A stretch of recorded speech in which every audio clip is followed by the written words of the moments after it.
Hello and welcome here, everyone. We're excited to get underway with this third place matchup. It is for that third place prize pool, and I'm excited to be a part of this. It is going to be a thrilling, fearless best of 5 series, and I couldn't be more excited. My name is Orbital. With me is, of course, Joseph, and we will be your casters here on the day. Joseph, how you doing today? I'm doing wonderful. I'm very excited to see this best 5 fearless draft as the series progresses. I want to see if people can really stand up to the challenge of fearless draft, have that large champion pool. That's the hope. And of course, remember, they're each playing with their own separate decks, but that doesn't mean it's any less exciting. So let's go ahead and introduce the players here on the day for the University of Alberta Amber. It is going to be By I Love You, Yizu 12, Solar Desire, Gauche, and Valdanio. And they're going to be rounding things out, hopefully, quite well. On the flip side, of course, we have Guelph. It is a Maple Shade, Toothbooth, Wonder, Danny Quick, and New North. And all these players have, of course, a pretty storied history back there. It'll be University of Alberta Amber versus Gryphon Gaming. It's going to be very interesting, I think, Joseph. And I'm excited to see exactly what champions are going to play. Of course, you can see the mains on the screen, I guess. But that's going to be a test for them to overcome because they only get to play it once. Yeah. From the games I've seen, I think on the Alberta side, By Loves You, I saw he was a very powerful top carry player with that Gwen. I saw him carry the game. I'm excited to see what else other people got. If people are able to get their mains in this fearless mode. If people are willing to expend it. Yeah. I was going to say if people are going to expend it early in the series, or maybe they want to hold on for a draft advantage later. That's always the scary part, is like, when are you going to drop that most OP champion that you really like to play, or ones that you really enjoy? And that's kind of the joy of Fearless itself. It's the ability to kind of mess with your opponent a little bit. When do you want to play these cards, and when do you deem it necessary? Of course, you go down 0-2 in the series, you don't really have a choice. I mean, you got to pull out all the stops at that point, and that's going to be your champion. So we'll have to wait and see what they can throw down. As you can see, Alberta, of course, on that blue side to start things off, and Guelph, the Gryphon Gaming squad, will be on the red. That affords itself its own little differences. I know right now Fleet Footwork is starting to come back into precedence because everyone's heard about the lethal tempo changes, or should I say removals. That'll be coming next week pretty much. It's a whole dangerous scenario for a lot of these players, but overall, I mean, we are already seeing a slight shift. I mean, Lucian Milio is still a very strong combination. We're seeing the Varus start using that Halo Blades. I mean, that's been around for a while now too. What do you expect to see, at least in the opening game, if we are not considering the unique mains, if we're going more like stock standard meta? What I expect to see is strong bot lane. Yeah, as you said, Lucian, very strong crowd pick.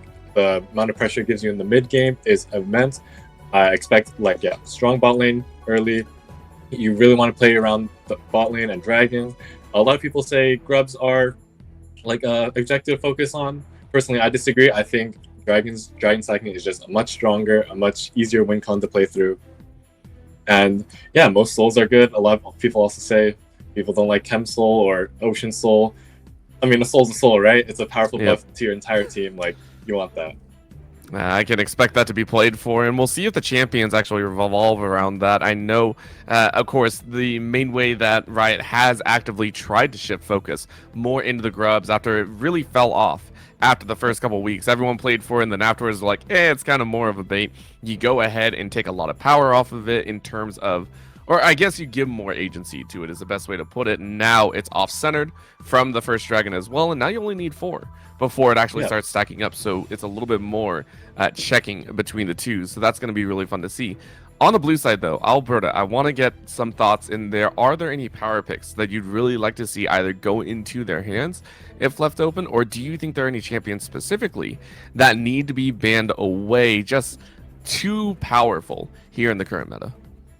Yeah, something I saw from the previous days was, like I said, By Loves You top lane carry. His Gwen, I think, is a power pick for sure. You want to, as you know, a powerful scaling champion.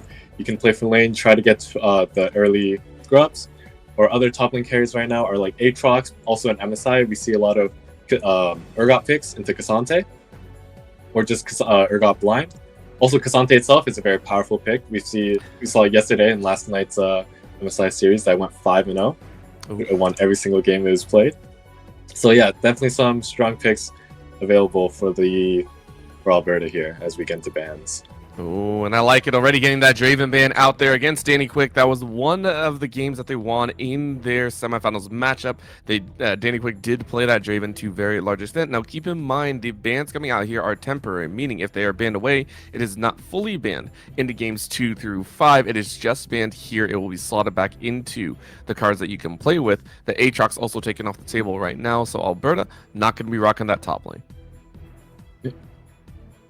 Okay, we'll see further bans. We have Renekton here, another staple in the top lane, been around forever. Oh, we switched that to a Rakan, denying that free engage, the RW flash, guaranteed engage, very powerful. Ooh, and I already like this kind of support ban trade here. The Seraphine targeted, I think, down there at Valdonio, just saying, hey, we don't want to give you that kind of safety. We don't want to give you that ability to kind of stay safe and keep your ADC alive. Same with the Rakan. Rakan has been seen as one of those staples, the ability to hop in and out of a lot of fights. It does leave the Nautilus open. I personally have really enjoyed Nautilus as a support, and there is that Jinx ban. If you're not going to play it and you're not going to pick it up first round, might as well. Ooh, actually, no, it's a Talia. That hover of the Jinx, though, might be giving Guelph some thoughts there. Yeah, personally, I think it's kind of criminal that melee supports aren't being played right now outside of Nautilus. I think a lot of the updated support items like Celestial Opposition, just giving that 35% damage reduction is so huge, especially on champions like Leona or, yeah, like you said, Nautilus, that can just go in, fully utilize that damage reduction and get that AoE slow. As we see a Yasuo ban. All right. I'm liking this. And the Underwind brother comes out. Oh, and a Yone instantly. Oh, instantly first hit Yone. That is amazing. Still trying to get the lethal tempo buffs lethal tempo usage while it still exists. Mm-hmm. We knew this was gonna happen. Yeah. But the question is, do you think that's gonna be? I think it's a mid Yone, but it could always be flexed into the top lane. Mm-hmm. That's gonna be the spice of life. Yeah, we'll see how Guelph responds to this instant Yone pick. You know, Yone not often chosen as a blind pick. There's a lot of champions that counter it, but such as Renekton or I guess Talia's banned here, but champions with instant point-and-click CC, very powerful to the Yone, as we see the Lucian Milio. Mm-hmm. Powerful bot lane, as mentioned earlier. Yep. Yeah, we figured this one was going to come through just because it is extremely powerful, and I think I think Guelph played it also in their semifinals as well, or in some of their top 8 matches. So it was a very kind of touch and go style there. But it does have an overwhelming advantage for Alberta. If you're going to lock in this Aphelios, yeah, it's going to be like a Lulu or I would have said a Tom Kench, but obviously against Amelia, you can't do that. Like, Tom Kench is going to get eaten alive out there. Yeah, interesting they didn't go for the Jinx here. I find that although Aphelios does have a lot of damage, Jinx having that extra range is just super powerful. I guess the Jinx does lose pretty hard into the Lucian Milio, that early pressure. And I have a question for you, Orville. What do you think is better, Lucian Milio or Lucian Nami? Ooh, I will say I played with both, and I actually really prefer the Milio. Milio just feels like that battery pack on the back of you. Nami is good, not as good as it used to be with the electrocute, you know, that raw damage that came out. Milio just provides so much more and provides the attack range, so I really like that lock-in. The Xin Zhao to follow behind now means we have a staggered ban phase number 2. You can see the top lane focus already. Guelph going ahead and saying you can't get that, but for Alberta's side, we are looking towards a few more of those top lane options as well. You know, you can see the focus between the two really balancing back and forth. Yeah. Guelph still has both their solo laners to be picked, whereas Alberta's choosing to pick their, I guess we're going with top lane and their jungler. Xin Zhao. I'm not sure how to feel about this champion. I don't think it's that strong. I think the early power is definitely real, but honestly, it falls off pretty hard in the later games. Not being able to get on your target and do damage is a big problem.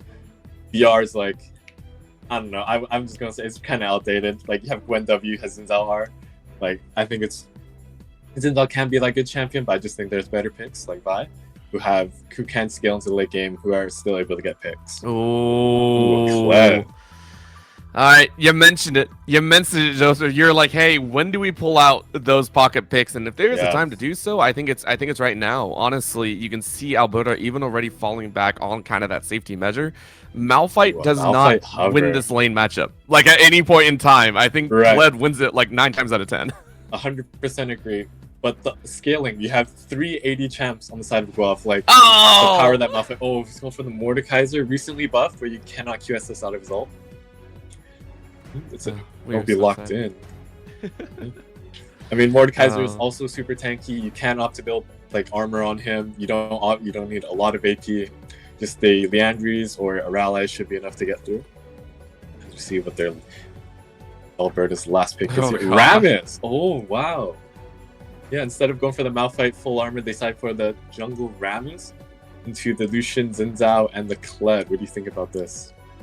I can enjoy it. I can enjoy it to a decent extent. Of course, the fact that you do pick that means that the jungle is going to be a little bit hard. If the Xin Zhao does get ahead, all of a sudden Wander can start really annihilating those jungle camps, get an extended lead. And remember, this is the only time you get to play this composition here on the day. And that's going to be the call to come out here. I do like this call because now you match that mid lane fight from Yone, and it's going to be a really nice trading factor. But Guelph have locked in this pretty nice early mid composition, and I think leaning on that Kled and Akali late game to really buffer themselves through if it goes late. Yeah. Looking at both these drafts, one thing I'll immediately say for Guelph is I think the lack of CC or lack of hard engage. They're relying entirely on Kled getting a big ult on hopefully onto an Aphelios or as Yone with Xin Zhao and the Lucian Milio following up. I'm not confident this is going to work.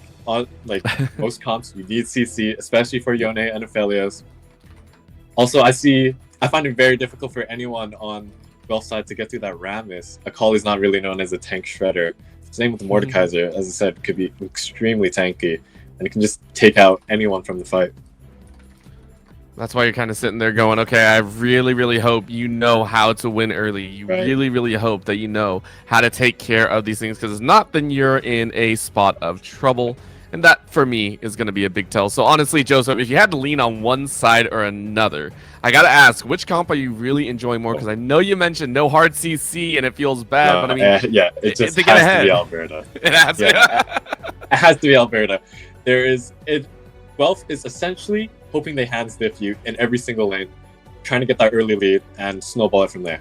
I think if they aren't able to find that early lead, Alberta just outscales them. Like, the team fight difference is just going to be massive, I think. Okay. But who knows? Okay. Guelph, they pick these confident champs. Maybe they'll have stiff. Who knows? All right. I was about to say, there's always the option of just the hand stiff and the comp doesn't matter. That's a real possibility in a lot of these. A little bit too real. Yeah, I'm very curious to see what side of the map Guelph chooses to play for. Probably bot lane, but you never know with a Kled. Honestly, I haven't seen this champ in a while. I don't know if it's a carry champ or more of a utility champ. But last time we saw it, it was like people were playing a lot of that lethality Kled. So I'm guessing they also want to play for this top lane. But Mordekaiser, it's like you never want to gank Mordekaiser, right? Like, you know more QSS, how he's just going to ult you 1v1, wins the 1v1. It's a failed gank. That's true, and then everything just goes a little bit sideways, so you got to keep eyes on that one. If there was a lane to pop off for Guelph, if there was a way for them to kind of get over that hump of, yeah, you don't really have CC, things are going to be rough in the late game, which lane would you expect to pop off? I know you touched on the Kled a little bit, but you look at the Lucian Millia, that could also be a pop-off lane as well. Yeah. If I were to pick a lane, it'd be mid and jungle, I think. Maybe a cop-out answer, but I see Yone and Akali. I feel this is a skill matchup. I feel that although Yone can interrupt that Akali E, Yone needs to do a lot more than that, just that, to win the 1v1 against Akali. I feel like if Akali can get the push in and snowball her lead, she can help out Xin Zhao, who, yeah, as you said earlier, will clear a lot faster, has a lot stronger skirmishing in the early game, who can definitely beat this Rammus and get invades and get pressure, and hopefully that can spread across the map for Guelph. All right. But, yeah, what about the side of Alberta? Like, is it just easy coasting for them? Do they just instantly win the game? The game goes past 30 minutes? What do you think, Orbital? Sure. I would say so. I mean, listen, they're going to have some fun here. The Mordekaiser, I love Mordekaiser so much. There's going to be there's going to be some silliness, I think, occurring Yeah, here. for You sure. go for mid to late, it's going to be a bit silly. Of course, right now, though, while we are in the spectator delay, I do want to give a big shout out to a lot of our sponsors. One being a BMO Pro, BMO, of course, helping you get a very large focus on checking and savings accounts as well as credit cards and borrowing options specifically designed for students. So if you're looking to try and get that all set up, you can go ahead and check them out. Plus, get up to 12 months of Domino's Pizza worth a pretty penny with BMO's current student offers. No monthly plan fees while you're in school and for up to 1 year after you graduate, which is very nice. Convenient branch locations close to home and campus, and of course, unlimited transactions, including Interact e-transfer transactions.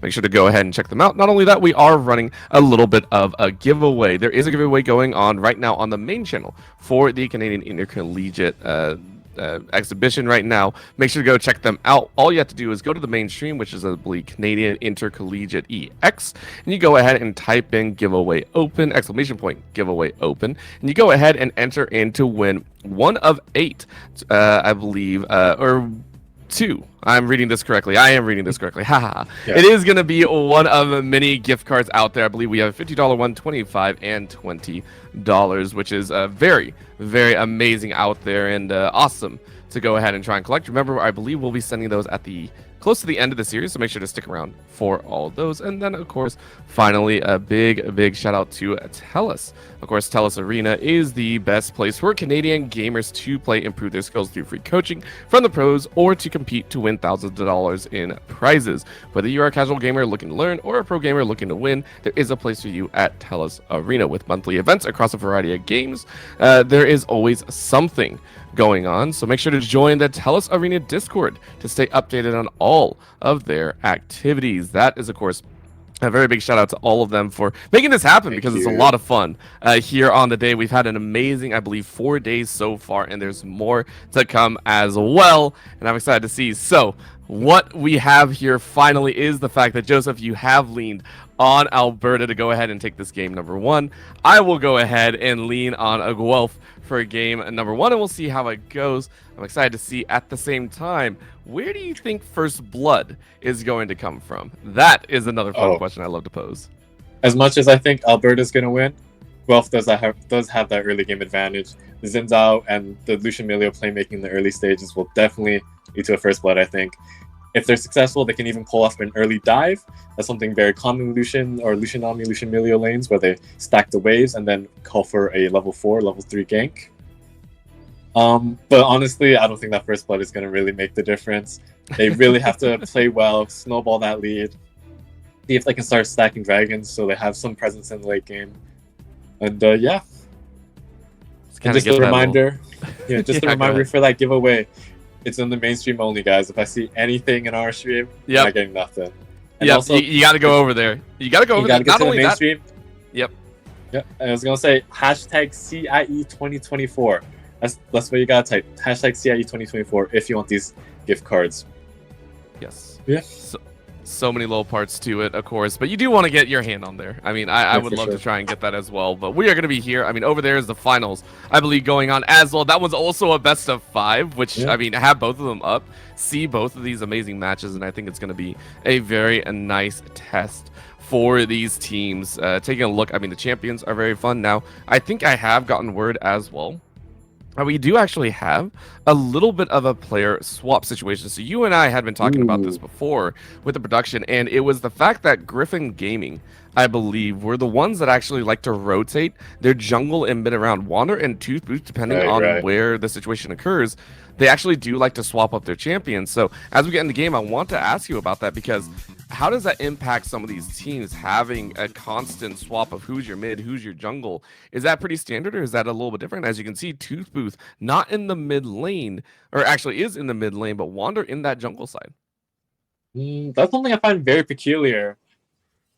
Like, there's not very many overlap between jungle champions and mid champions, as we see an epic battle happening in this top lane here, and we'll see if anyone lands an auto attack. But yeah, swapping between mid and jungle, I find that very peculiar. I don't think the macro really, translate between both roles, and the champions definitely don't. So I don't know. We'll see if it really benefits them here. What do you think about this? Is anyone going to land an auto attack? Nah, it's respect. It's all respect in there. You don't hit them here. It is going to be game number 1 here on the third place matchup for the League of Legends side of the Canadian Intercollegiate Exhibition. It's been a good time so far, and hopefully we Yeah, have more for to sure. come here as you go ahead. See this Rammus starting. I think Rammus has a pretty slow start early on, but it's going to be a Right. nice clear for him. Yeah, I've seen a lot of discourse recently about leashing. With the start of the season 14, we had these new jungle pets coming in, and these these jungle pets make it very easy for many junglers in the game to clear, not needing leashes, like save HP and still do it pretty quickly.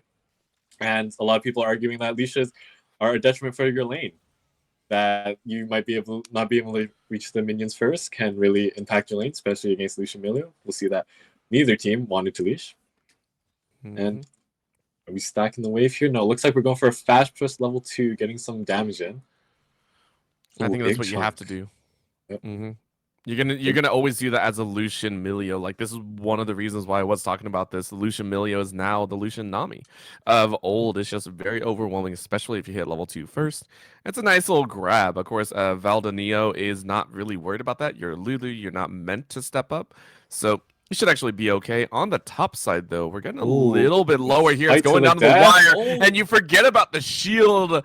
Vi I Loved You takes first blood. yeah. Well, honestly, that's incredibly surprising that they went for an all-out brawl level 2. Like, yeah, maybe it's just he wasn't counting. Maple Shade wasn't counting the minions. The Mordekaiser was Oh. able to get level 3, I believe, to get his W upgrade. And yeah, just not enough damage. Oh, so we see a solo kill, not solo kill, sorry, a gank getting in the bot lane. Rammus is able to catch out the Milio. And now we're looking at that mid lane. It's going to be another test here as there is no Ooh, flash. And it might as well be a solo. I mean, you're going to have to jump back to that yeah. spirit. It doesn't matter who gets it. You are going to give it to Tooth Booth as Wander gets nothing. Still, though, trades around getting a bit spicy. So what did I say? First blood was happening? Bot lane? Looks like it's a bit wrong there, right? Having the top lane. And one thing I'll say is very interesting is you see all this early aggression on the solo lanes, but neither top laner or mid laner on either team brought Ignite. All of them running TP this game. Makes it, I don't know, very difficult to get killed, but apparently not. Yeah, I mean, you can go ahead and give it your best shot without Ignite or anything like that. It still is manageable. You just have to Yeah, know your damage outputs a little bit more. That in itself is a lot of the exactly. spice of life, and we're gonna see if they can play it off well at the current moment. No one's really hampered for that timing. You know, the TPs are there really just to get you back in lane and make sure you're set to go and make sure you can collect as much CS as possible. Uh, talking about the lane swap, I was very confused for a second. I thought we were going to see AP Zins out with the Aether Wisp. It was in the 4th spot. But no, it was just lane swap. I was getting a bit confused there as we see a root coming out. Maybe nothing comes of it. Oh, it looks like the Alberta looking to pressure the Lucian Milio. And I Something think we that's see what very they're often. yeah, I think that's what they're really trying to do and get a good back timing. I mean, Ghosh has not been allowed to recall here and Yeah. wants to buy. I mean, you're already sitting at 36, 37 CS, which is more than enough. Plus a kill on top means that you should be able to grab your first major component if it's a Noon Quiver or anything else. But you need a very strong push. That's what you're looking for on the top side, though. Buy I Loves You Another is fight. also getting routed on. If you're not careful, you're going to get stuck. That's why Maple Shade is just waiting. Buy I Loves You realizes they're in trouble. No extra AoE. A flash for Oh, no flash way. leads Wander to get that kill. Nice. Trading kill back. Unfortunately, it didn't go to the Kled, but kills the kill. You get some pressure in the top lane. As we see, yep, the Alberta bot lane was able to come back, opting to go for Berserker Greaves and Cull instead of the Noon Quiver. Looks like they want to just farm out this lane, play it a bit safer against the Lucian Milio. Something I find surprising. I feel like the early Noon Quiver might have given the enough damage to, oh my god, 1 HP in the top lane. Oh, well, you can still actually take this because you're drawn into the realm of death, and it's going to be by I Loves You to take that kill. Now, still on the top side, it's a trade of HP, but I think by I Loves You is fine. As we're really watching this bot side, Ghost baiting out for their jungler, and of course, you get the taunt. It's It's more than enough with the help Ramis. of the Lulu Yizu, or as we like to call them, Captor, is going to pick up that kill. So far, Alberta Amber looking a bit stronger here in game number 1. Yeah. I'm just, like, it looks like Guelph is really not respecting this Ramis. Like, yeah, he's just getting able to get free ganks on the bot lane here, just rolling in. Guelph is not putting down any vision, no control wards. Looks like we have a cooldown on our. Not yet, sorry. Still have 2 wards up in both Lucian and Milio's pockets. Strange that they didn't place any down. And yeah, we aren't able to see what happened in the top lane, but it looked like Mordekaiser nearly killed the Xin, forcing him to back up. I mean, that Mord Here. is very strong right now. Of course, the bot Yeah. side is also quite strong. Lucian is strong, went ahead, but when behind is a whole different story. Ghost gonna throw down a few of those shurikens, and it's an easy, surefire extra kill. Of course, the gank coming down here as Toothbooth wants a little bit extra, but you're now getting pitched in a 3v4. I don't think you're going to win, so Gryphon's Gaming not really going to enjoy that fact. Sending him Of mid. course, we call that ult down in to this mid lane, as this is going to be a little bit of a challenge. I'm not sure you actually want to be here. Skarl is going to go away. It looks like Gryphon's Gaming are just trying their best to get something here on the map. Yeah, it looks like Guelph is really getting desperate. That E flash, or starting that off with an ult into the mid lane, unable to connect on the Yone, and then failing the E flash, and then just not being able to get anything done in the mid lane. That's an important cooldown spent on the Kled ultimate, sorry. And yeah, I mean, I said Alberta was gonna win, but not like this. I really thought they're just gonna outscale them with Guelph getting leads in the early game. But it looks like that's completely been flipped on its head. I mean, it's not over just yet, but it's pretty You're right. close to it. It's not over until the Nexus explodes. Right, but you are very much correct in the fact that this squad of Alberta that is playing towards that mid to late is already ahead, bodes very well for them. Gryphon's Gaming are going to start looking to be a little bit desperate. You're going to be looking to try and force some ganks that may or may not work out. But that's the unfortunate scenario that you do have to be in. The reason that we do see a call, at least in my opinion, is Ghost and Val, did you don't feel like they have to try and buy up major item components right now. You can farm. You're the late game scaling composition in this bot side. You're fine. In the mid lane, though, considering how much has been put on Solar Desire, it only feels right that Toothbooth is able to get their second kill. Yeah, we'll see if Akali can carry this. A lot of people saying Akali is a very strong champion. Personally, I haven't seen it myself, but we'll see if they can carry this. Also, Xin actually has only 1 kill, but we'll see if that's enough to carry that into the later stages of the game. A dismount from the Kled. We'll see if Mordekaiser wants to dive this. Probably not, though, but he does have fully stacked passive, so he does have a lot of effective HP. See Ramis also coming top. It looks like a dive.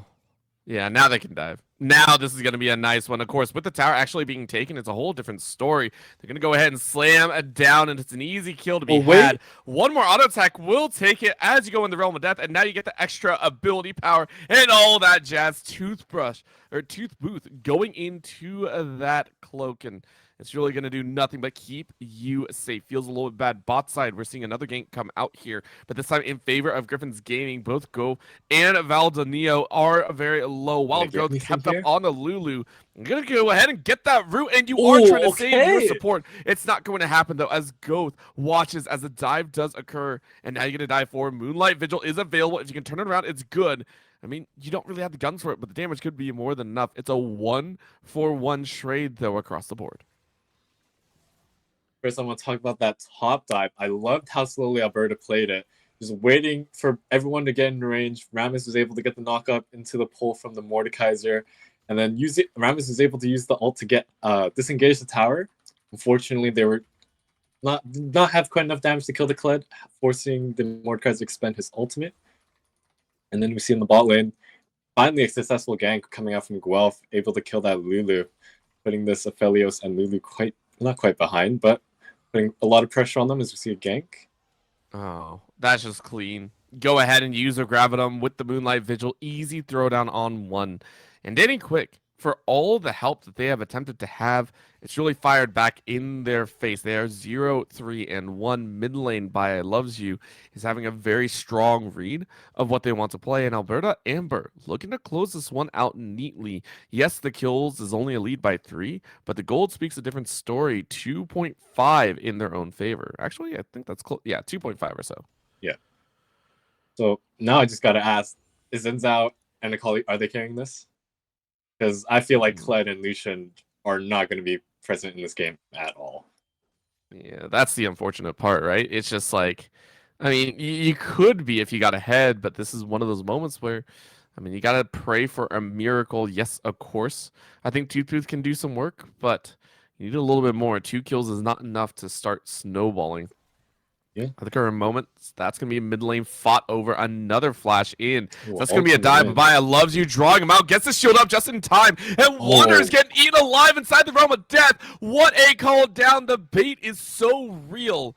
And Yizu going to taunt up Maple Shade as they are stuck. A 3v1 turned on its head. Alberta Amber. The Mordekaiser are far too strong. Yeah, I feel like that's just some disrespect coming out from Guelph. Trying to tower dive a Mordekaiser. I know he was low, but he had a full item compared to Zinza's at the time, just a couple of components. He had his ult, he had a fully stacked W. It's very hard to kill him, as we see. Maybe an overextension from Alberta here. One more outside could do it, but look at the armor. You're dismounted. Shotgun is able to take it. One more slam is going to be more than enough. What a boot backwards, though. That little orb of fire is able to trade it back topside, though. Solo Desire gets a solo kill. And it's a scary, scary moment as Gryphon's gaming are getting kills around the board and around the map. Solo pickings are strong here for a composition that desperately needs it. This is what you call a caster curse. I feel like maybe Alberta's playing a bit too fast. They're not respecting Guelph, and Guelph's able to get a few back. As we see Wander starting up the dragon here. Oh, so man. What do you think? Is Alberta still winning? Are they still in the driver's seat, or is Guelph, do they manage to claw themselves back a lead? Oh man, that's a little bit of a hard one to say still, though. I think they're doing okay. It's not the worst thing in the world. We are just waiting to see if they are going to continue on this kind of giving over kills. That's the main thing that we want to watch for. If they do, then yes, they're in a little bit of trouble. If not, hey, you're good. You can play towards that mid to late. Right now, though, it is going to be the grubs taken away. And this is something that Alberta Amber have been able to capitalize on. You can see all 6 will be going their way. The main thing they've given up for is the dragons. Dragons have not gone their way, but of course you can fight for all the Chemtechs in the world, as that's going to be the soul to play for. Bot side, though, question marks abound, as Goth as well as Valdanio are in trouble. Moonlight Vigil completely air balls. However, you're going to get a little bit of help. The Wild Goth keeps you alive with the Chakras firing. Chakras are so strong in this current round. Another TP coming in. And it works so well. Another TP, as you called, coming down here with the charge coming in. And another TP on the back end as Alberta are going to bring in 4 as well. And guess who's coming? It's By I Loves You. Draws in the Milio and goes ahead and brings it to the realm of death. At least one will fall. And it's a lowly support. Nice. Honestly, I was expecting a lot more kills coming up, but maybe Alberta's still looking. See. Oh. He missed from Mordekaiser. I think they're fine. They're fine. You can't chase too far. Yeah, that ult in the mid lane, though, is going to be a little bit more question mark. A little bit of a dance. Solar Desire getting a little bit too far in. And now you're in trouble. Coling coming out here. That's going to be a bump. One more auto attack will do it. And it looks like Yuzu might be safe. You're trying to dodge around the bear trap, but you don't get away. And instead, you are killed. Maple Shade able to grab 2 off that engaging fight. But the bot side will fall as Alberta Amber. First one's to grab a tower. Wow. Honestly, this is an incredibly different turn of events. I thought Alberta was just going to coast off their lead into a win, but it looks like Guelph has some life. They're fighting back, getting kills, getting some advantages. I'm not completely convinced that this Lucian's back in the game, but I think this Kled and this Akali are definitely some champions to look out for on the side of Guelph. I think for Guelph, it's just how much more can you grab. For them, remember, they're on a timer.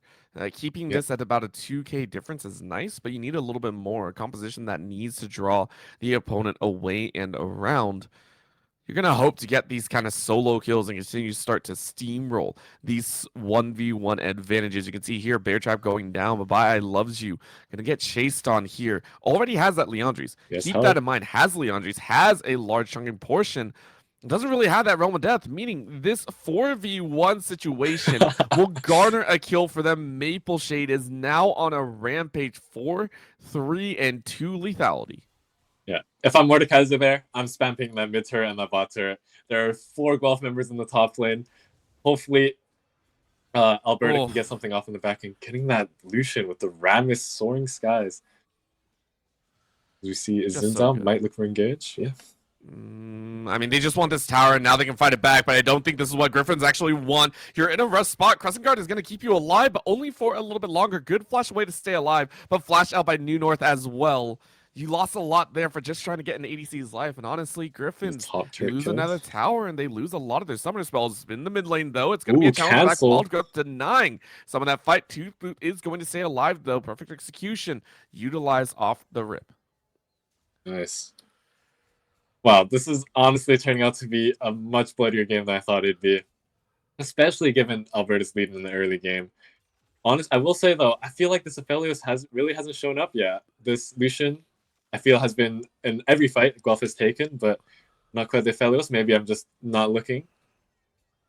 He does have 5 KP, so he's a you can almost see that difference, though. You don't have to fight just yet. Instead, it's going to be later because Valdenio is unfortunately the one to fall down here. It's going to be a challenge under the tower as Maple Shade is able to throw away their tower. Algo, but getting top under the tower means you're still killed. Of course, the execution comes out from Toothbooth, who saved it from the earlier round. Right now, though, in comes Solar Desire saying, hey, let me go ahead and get a little bit of help down. But that's the Rammus getting chunked out, and you are slaughtered here. And in a 1v3, I don't think the Yone actually wins this. You're going to go back over the wall. Maybe you get a chunk, but it's not enough. Double kill for the Akali. And the only way Alberta Amber could really lose out here is if they're pulled away, if they're drawn to the scramble ferocious lights, and it's working. One of their main carries by I love you split pushing on the top means that that gold is not with you. Okay, Guelph is winning this game. It's over. Okay, it's not over, but honestly, like, these Kled engages have been on point. After he messed up that first engage in the mid lane against the Yone, every single ult after has found someone, has caused Guelph to get some kills, get some leads. As we see full vision on the map, we see how both teams want to approach this dragon. Looks like they're both poised to fight it. Walking around. Trying to get looks like Alberta is going to group up here. All 5 members of Alberta will be here. Soaring Skies going in onto Lucian. And it's going to be a little bit of a test. That's a huge draw in that you want. Bai loves you grabbing too. And the AoE is more than enough on the backside of Maple Shade. I don't think actually wanted this fight. All you had to do was group and you made it work. Alberta Amber say we're done scrapping. We are here to battle. And battle is something you did not want. It is Gryphons trying to fly for safety, but they are cut down. Their wings are removed as they lose 4 and can't take anyone with them. Okay, never mind. Alberta's back. Okay, as we pointed out in draft, this is a problem with the Guelph draft. They just have no CC. They rely heavily on the Kled engage, and they just have no way. It's just very difficult for them to team fight.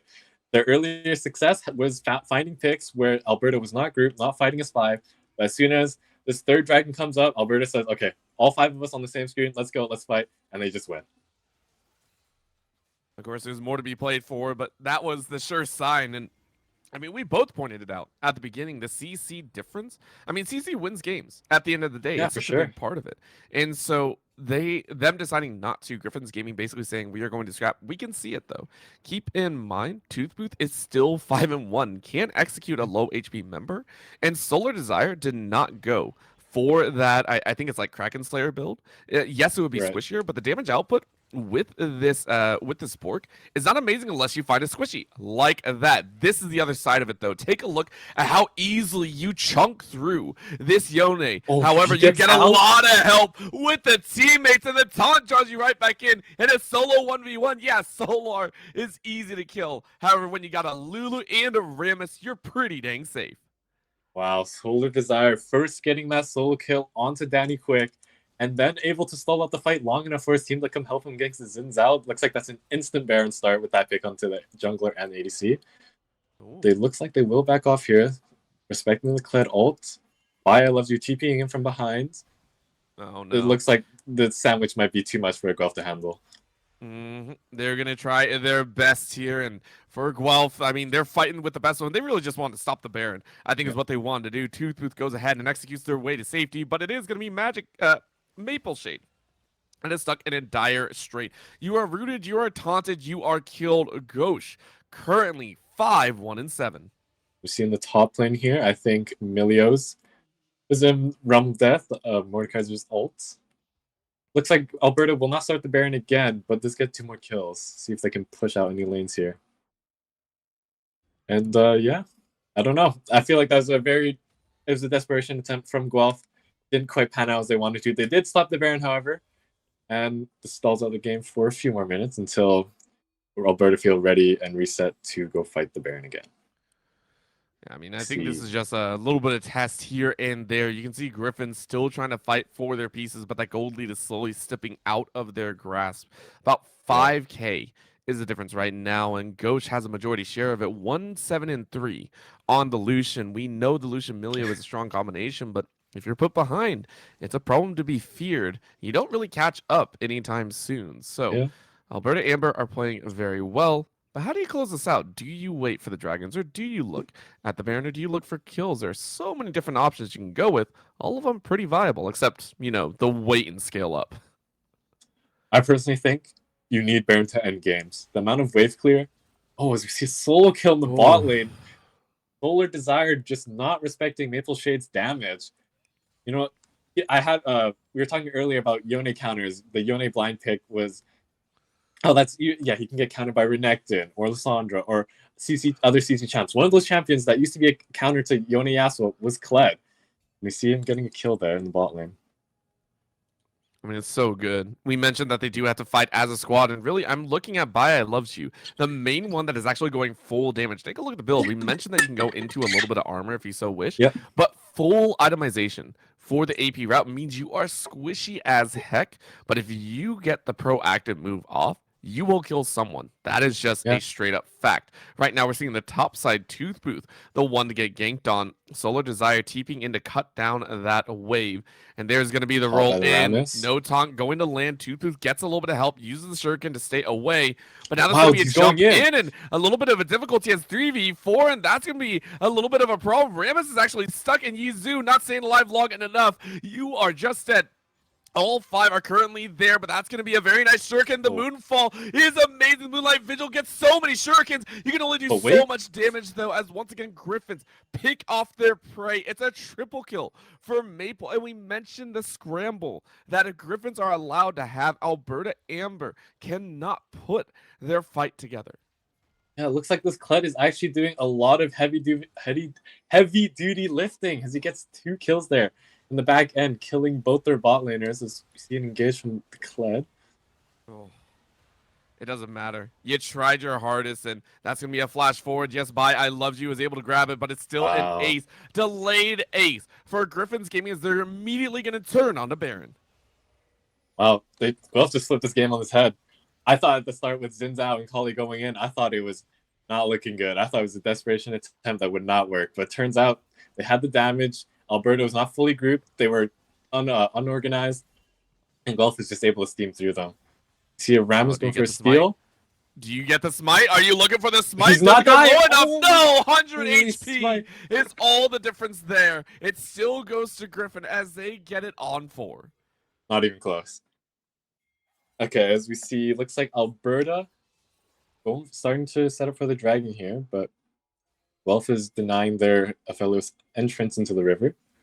See aggressive TP coming out from Kled. He's able to get that ball control and run straight to the dragon. And yeah, like, looking at this games now, we said earlier that Alberta does have the scaling advantage, but does that matter if Kled is just one-shotting you on your face always?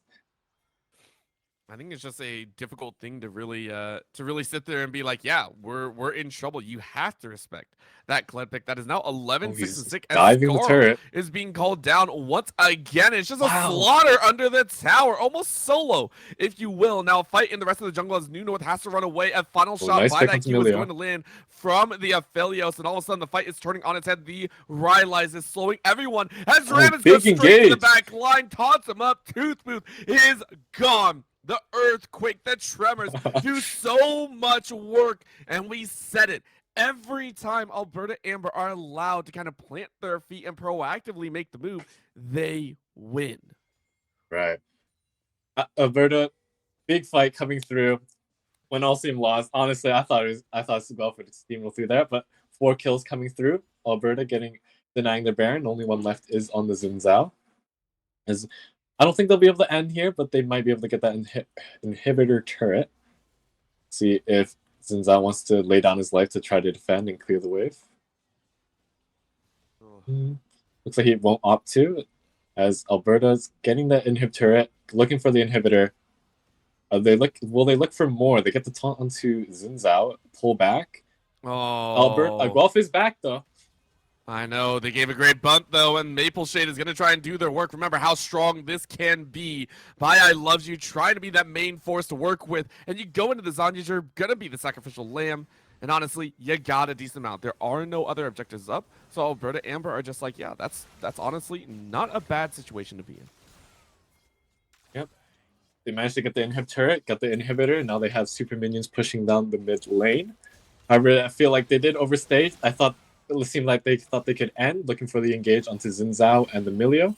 Unfortunately, they're unable to before 12 members respawned, and they have their strongest member, this Bai loves you, his Mordekaiser, falls.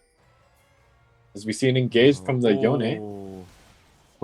I mean, that's a trade I'm not sure you're actually going to enjoy. Of course, for Solar Desire, who has been in a rough spot, I think, this entire game. 3, 8, and 7 did finally get that Kraken Slayer, so I guess it is that kind of on-hit build. You're still fairly squishy, and so you're trying to work your way through that at this point. Of course, you are still getting those trade kills, and we're seeing kind of where that power leverage currently sits. If we look at the carry as it goes, like Danny Quick into Ghosh, into Toothbooth, who loses to Solar Desire, and then it's like, into Maple Shade, who loses out to Bai Loves You, which is that's pretty even up there. Keep that in mind. Maple Shade could maybe win a 1v1. It really depends on the skill matchup Honestly, at that point.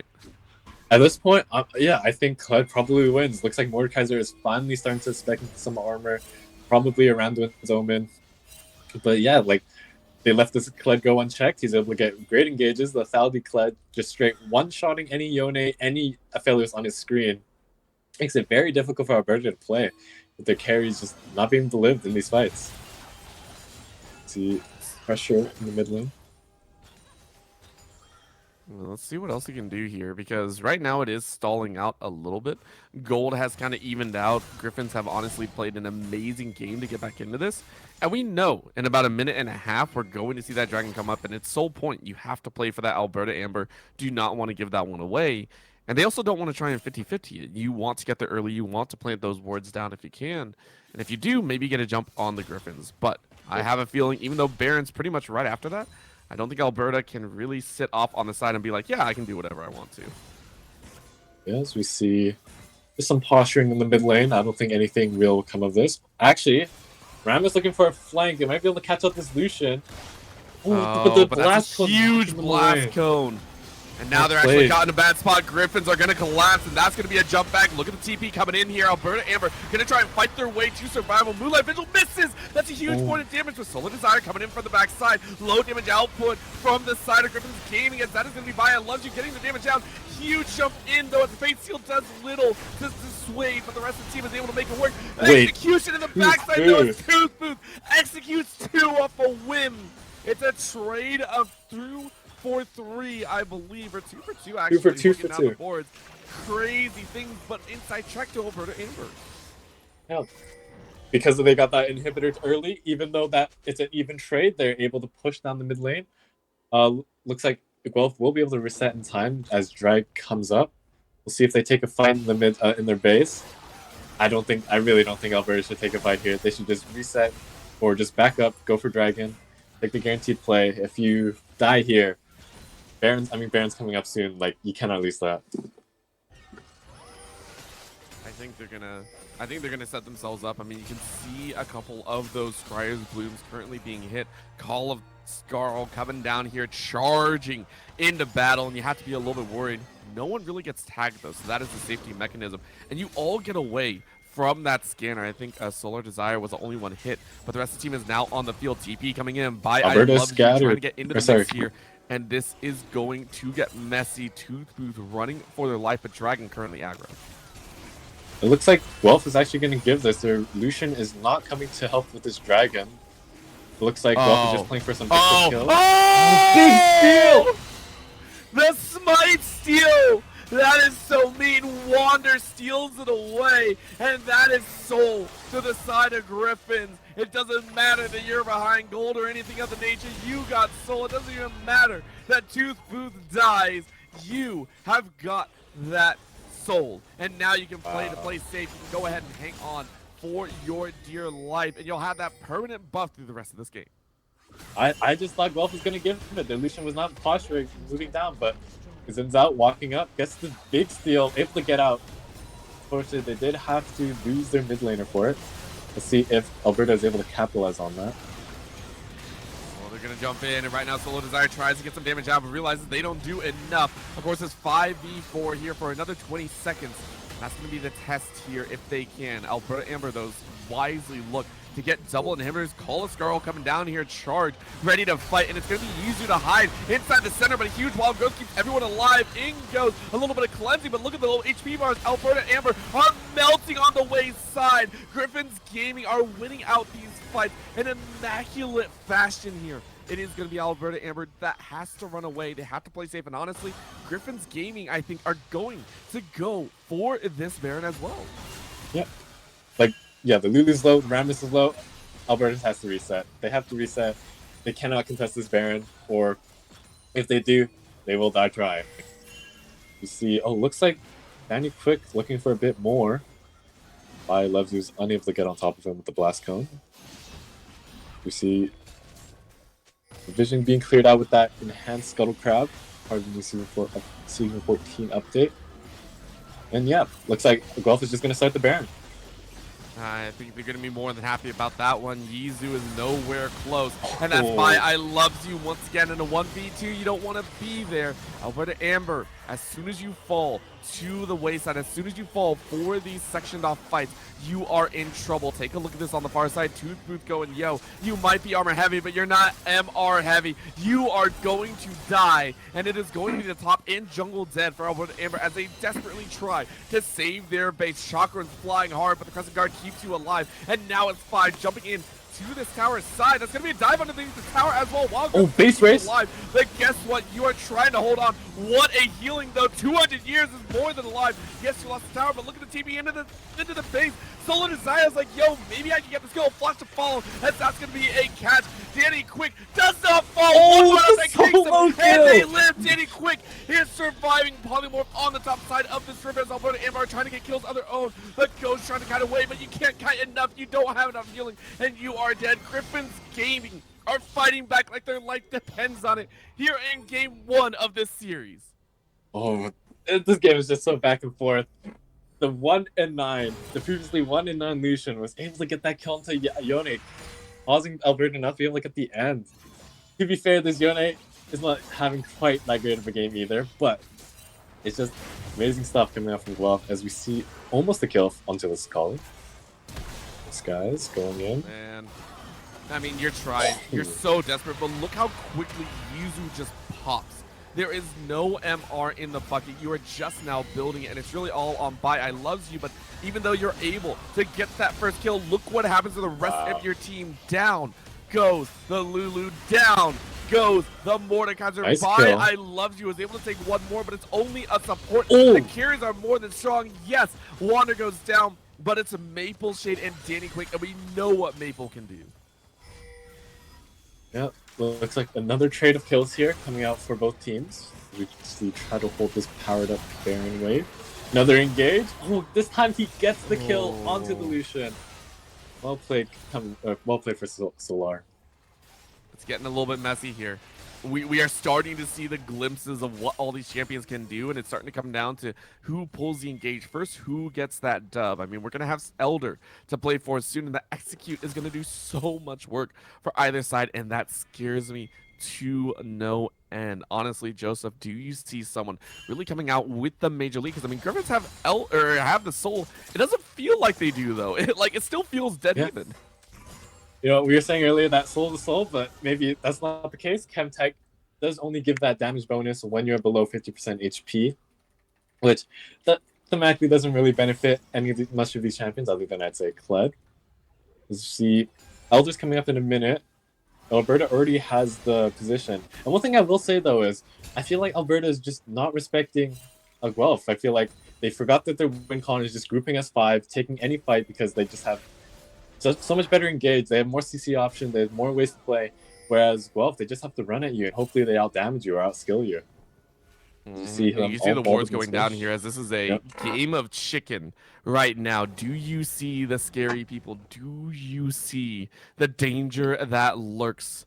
It's quite difficult to see now, but you can see Alberta Amber hiding and waiting. You're going to send Solar Desire into the mid lane. That's going to be the call, but a huge blast cone keeps Tooth Booth from really getting collapsed on. And they're just going to wait patiently. Alberta Amber don't want to give anything away. Solar Desire. I mean, you can smell it. If you're Griffin's gaming, you can smell it and you don't even want to go for it. You're just going to you're going to try and hard push this mid lane? Maybe? Nah, you can't get an Elder, with right? all towers up, like, I feel like they have to go for this. Oh boy, Wander is caught. Crescent Guard is not going to save you. Flash away to safety though, and you're going to hold on. Fate Seal is going to do more than enough work, but it's a 1-for-1 so far. And guess what? Maple's in the backside. Danger is abound though, as the split is too real. Moonlight Vigil does literally nothing, as Maple Shade is going to hold off a few more. Everyone has death in abound, but the HP bars are in Alberta Amber's favor. Yeah, like, big fight coming in from both sides. It's a 3 versus 3 2-pick on the side of Alberta. Their bot lane is down, where on the side of Guelph, their support and their top laner. Honestly, I feel like I favor Alberta right now in this fight. Kled was a lot of their damage, but maybe we see another skill coming off from the Zinzao. They're going to try. You dive in, a little bit low. Question mark about it. It's still going to be spotted away. But you're able to hang on, and now you got to execute. Maybe get the damage. Yes, you do. No, not going to come through as Danny Quick is still alive, but you don't want to fight. You jump forward, but you're going to die anyway. Elder smites you once, and it's going to be you dead. All of a sudden, Tooth Booth is gone. It's a triple kill for Solar Desire, and it's an ace for Alberta Amber. Oh, that was down to the wire. 1 HP twice on the Yone. Rammus was also low. But the Elder buff is just too much. The true damage to take as well as the execute. It's just such a powerful buff. It's hard for Guelph to really play. But to be fair, Guelph can still hold on. Alberta decided not to push their lanes. Only 2 members on their team have the Elder buff. Looks like they're going to play for this Baron instead. Oh, man. It's scary that an Elder can't control the outcome of this game. Yeah. That is how messy it's been, but how much fun the rest of the series is going to go. I can only expect more silliness, more engagements, and more chaos to reign supreme here in the 3rd place matchup. They are playing for $200 to 3rd place. 4th place, of course, gets a little bit of glory of a 16-team bracket. I mean, this Baron, I believe this is the 2nd one here on the timeline, and that's weird to think because we are about 39 minutes into this game. This should almost be the 3rd, but it's quickly burned away. Alberta Amber, go ahead. I don't think Guelph wants to should give this. Guelph actually gives the Baron no contest. I feel like that's a crucial mistake. I know they weren't coming up, but yeah, I think you have to try. The Baron minions just are such a threat, especially this late in the game. They will just melt through your turrets if left unchecked, especially those cannon minions. Looks like Guelph is opting for another Kled engage from the base. See if they're successful this time. Oh, so you see a TP flank. Kled looking for a big flank, but I don't know if this is work. I don't know either. You're waiting to see. You're waiting to see if it's there, and that's the call down now. How do you split? Do you charge? You're going to send Yuzu to go ahead and tank it up, but look at the damage coming out here. A little bit of a throw by I love you. Throw out all the abilities, don't really hit it, but now you got the auto attack, and there's the execute. That's going to be Elder to slow everyone down. Ram is trying to speed up extra, but Redemption keeps them alive. Alberta Amber is going to play this one a little bit safely. You got about another I want to say 30 seconds on this Elder buff, and that's going to be a jump in. A little bit He of engaged polymorph, from there's this a little bit of out. problem. Big Faith sealed in the back line, but it wore off. Danger is now abound as Gryphon Gaming are going to try and cut through, but I don't think it's going to happen. Wander can do nothing but watch. First, Nexus Tower goes down. Second will bleed right after, and the Nexus falls behind. Whoa. Massive Moonlight Vigil to secure game number 1 for University of Alberta Amber. Wow, that's how the game ends. That game was so back and forth. It was a ping pong match the entire time. From the draft, I thought Alberta was going to win, but definitely not like that. Guelph had the chance to win so many times throughout that game. I'm very surprised until then. Honestly, I feel like Maple Shade will be thinking about that last engage, the TP flank. I feel like he's thinking if that was the right play, maybe he got too hype in the moment. I feel like a regular Kled ult from the base, as he'd done before, would have been successful. But yeah, Alberta also very coordinated. They saw the TP behind, they saw the ult coming in. They said, okay, let's just all turn around. Let's go all on this Kled. Kled could not do any damage. He was popped, and then that's like the only source of engage from Guelph is just gone, and the fight just take over. Like, I think this is just the draft gap. I think next game, Guelph is looking for maybe more rounded draft, maybe a game with some tanks, some CC, some stronger engage, not just full damage, full skill. See what happens. Let's see what they can throw down. This is a best of 5. Keep that in mind, and we will not see the exact same compositions from either team. We will have 5 fresh champions on either side, and that itself will be very entertaining. Please don't go anywhere. The third place matchup for the League of Legends CIE tournament here will continue in just a bit.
And we are back, ready to go for game number 2. The teams are going ahead and staying on the same side. So Guelph, of course, staying on that red side, and Alberta staying on that blue.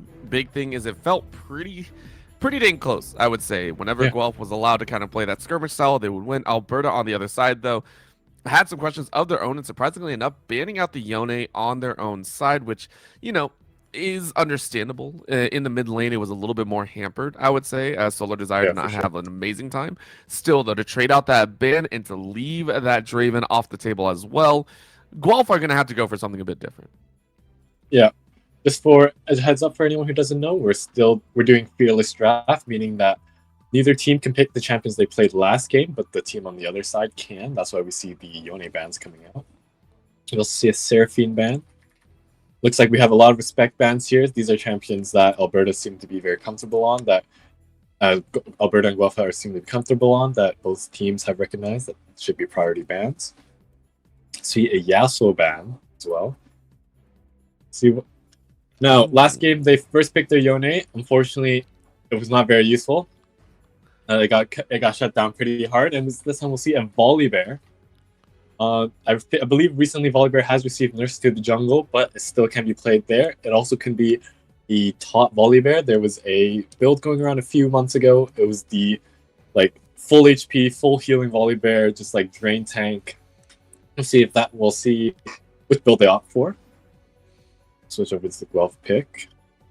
And yeah, Orbital, what kind of changes do you think Guelph should make this game?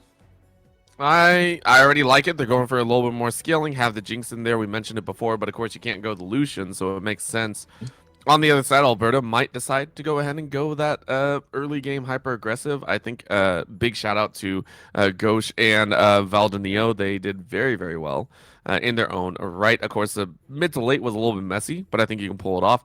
Right now, though, for Guelph, I think you do need to pair it with a very strong supportish support. You got the Lulu still in there if you wish to run it, but the Nautilus is another fan favorite. It's a turn into a Thresh at the end of the day. I can agree with that one. Honestly, I'm a big Thresh enjoyer. I think this champion is a bit slept on. I guess the nerf to his Gryphon was quite big. Lowers the amount of uptime Thresh has, but the Lantern is still very powerful ability. Gets Jinx out of the jam. We saw last game that neither ADC could really play the game because they're just constantly getting jumped on. Thresh really negates that, gives Jinx the Lantern, pulls her to safety. Any Flay hook is all really strong peel tools. And which Nautilus? Ooh, it looks like we might have a brawl in the bot lane here, or heavily roaming. Twitch Nautilus might also signal lane swap.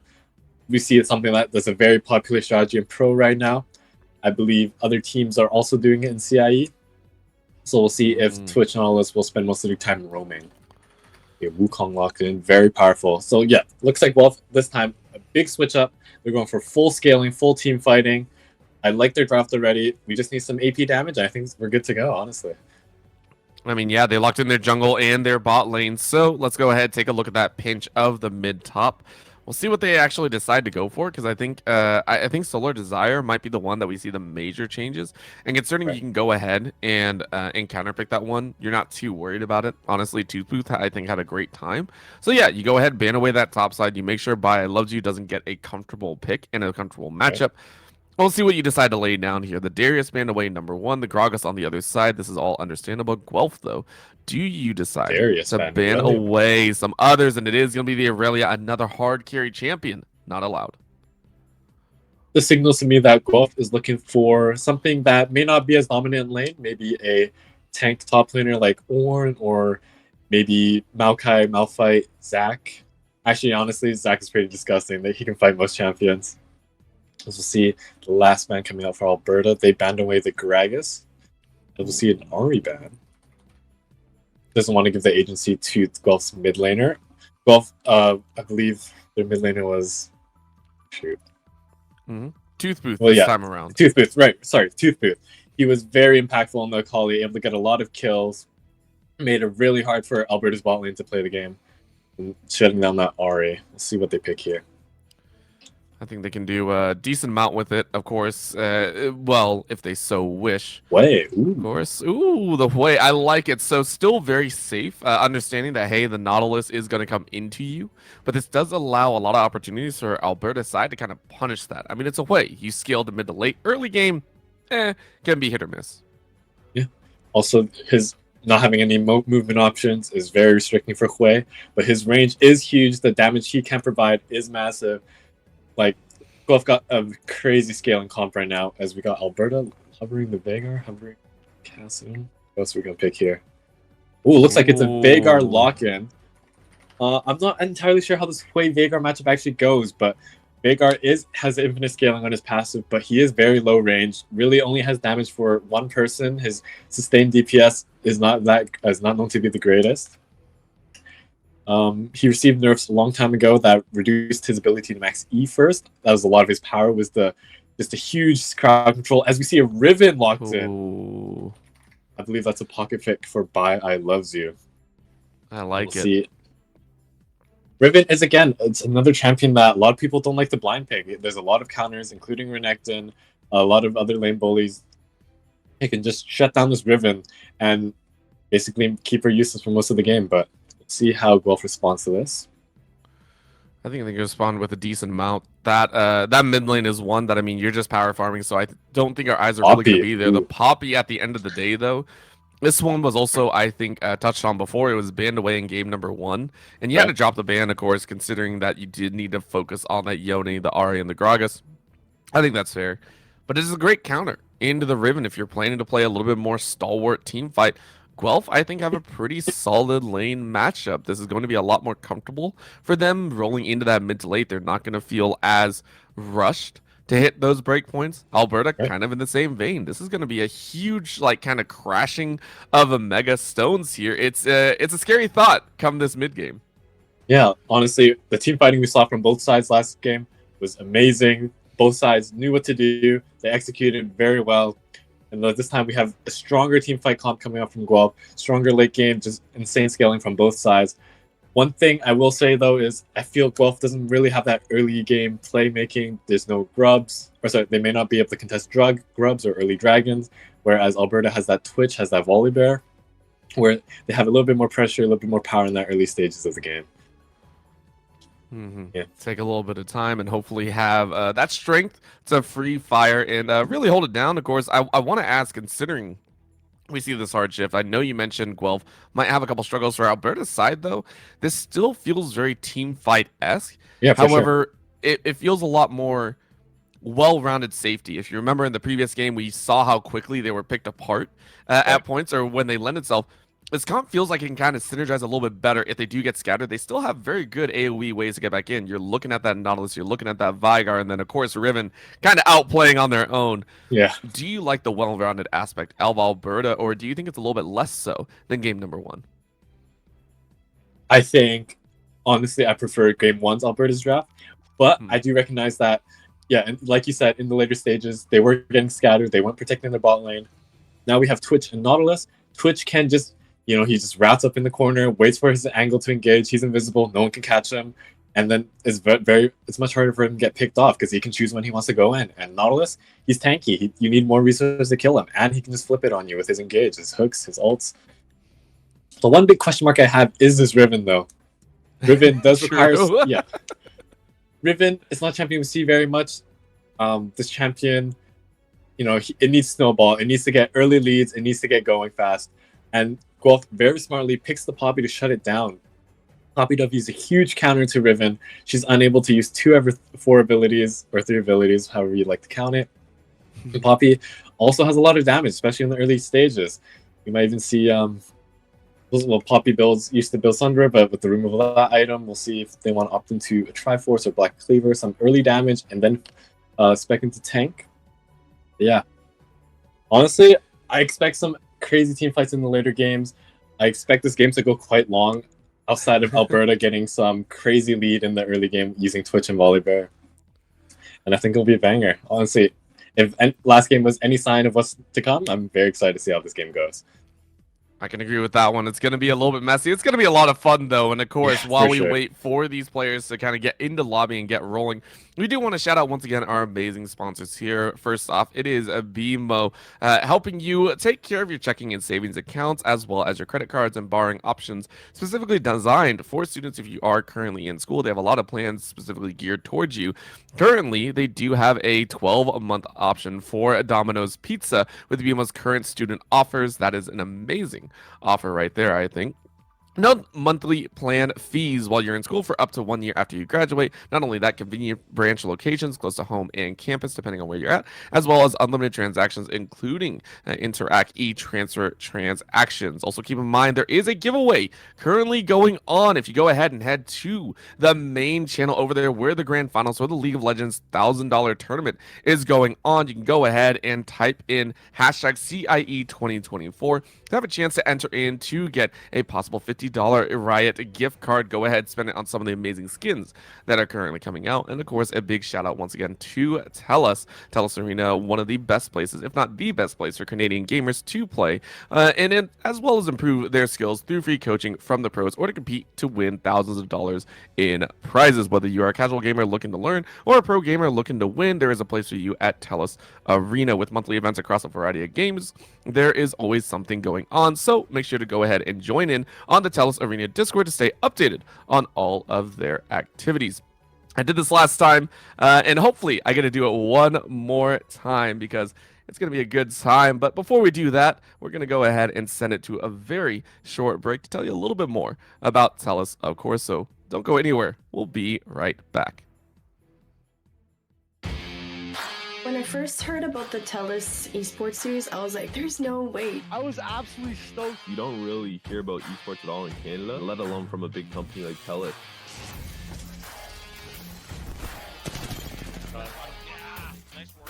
Canada does have a scene, and we do have people who are thriving towards getting us into that bigger picture. 2 versus 1, and it should be their game. The Bronze Manobas from second, now finally find first. Simply put, the TELUS Esports Series is esports for everyone. It's our take of what we think the esports industry should look like and where we think it should go. It's way more fun to compete for something when there's something on the line. And the TELUS Esports Series gives players of all skill levels opportunities to experience that. We really want to make the gaming experience more fun for everyone, and we want to help the gaming industry evolve and grow the way that it should. And I think the time is right for it.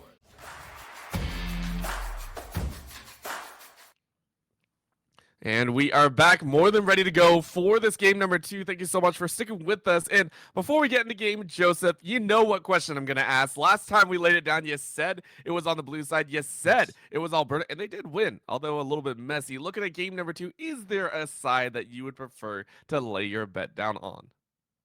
Right off the bat, I'm leaning Guelph for this one. I just feel a problem I see with Alberta draft is they lack that consistent damage. I feel their only DPS is coming out from this Twitch. When I think of Veigar, when I think of Riven, I'm not thinking about a long stretch out team fight. I'm thinking instant one shot, a pick, a catch, and then just snowballing the fight from there.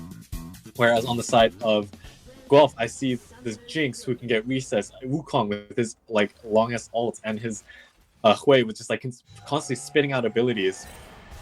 I feel that the advantage for Guelph is just there. Like unless I suspect that Alberta has to play extremely well if they want to win fights in the later stages. Not to say they don't have damage, though. A pick is a pick. As you see, something interesting I see here is that Bai loves you. He's the top laner for last game. Instead, swapping over to Veigar and playing mid lane here. I can actually agree with this.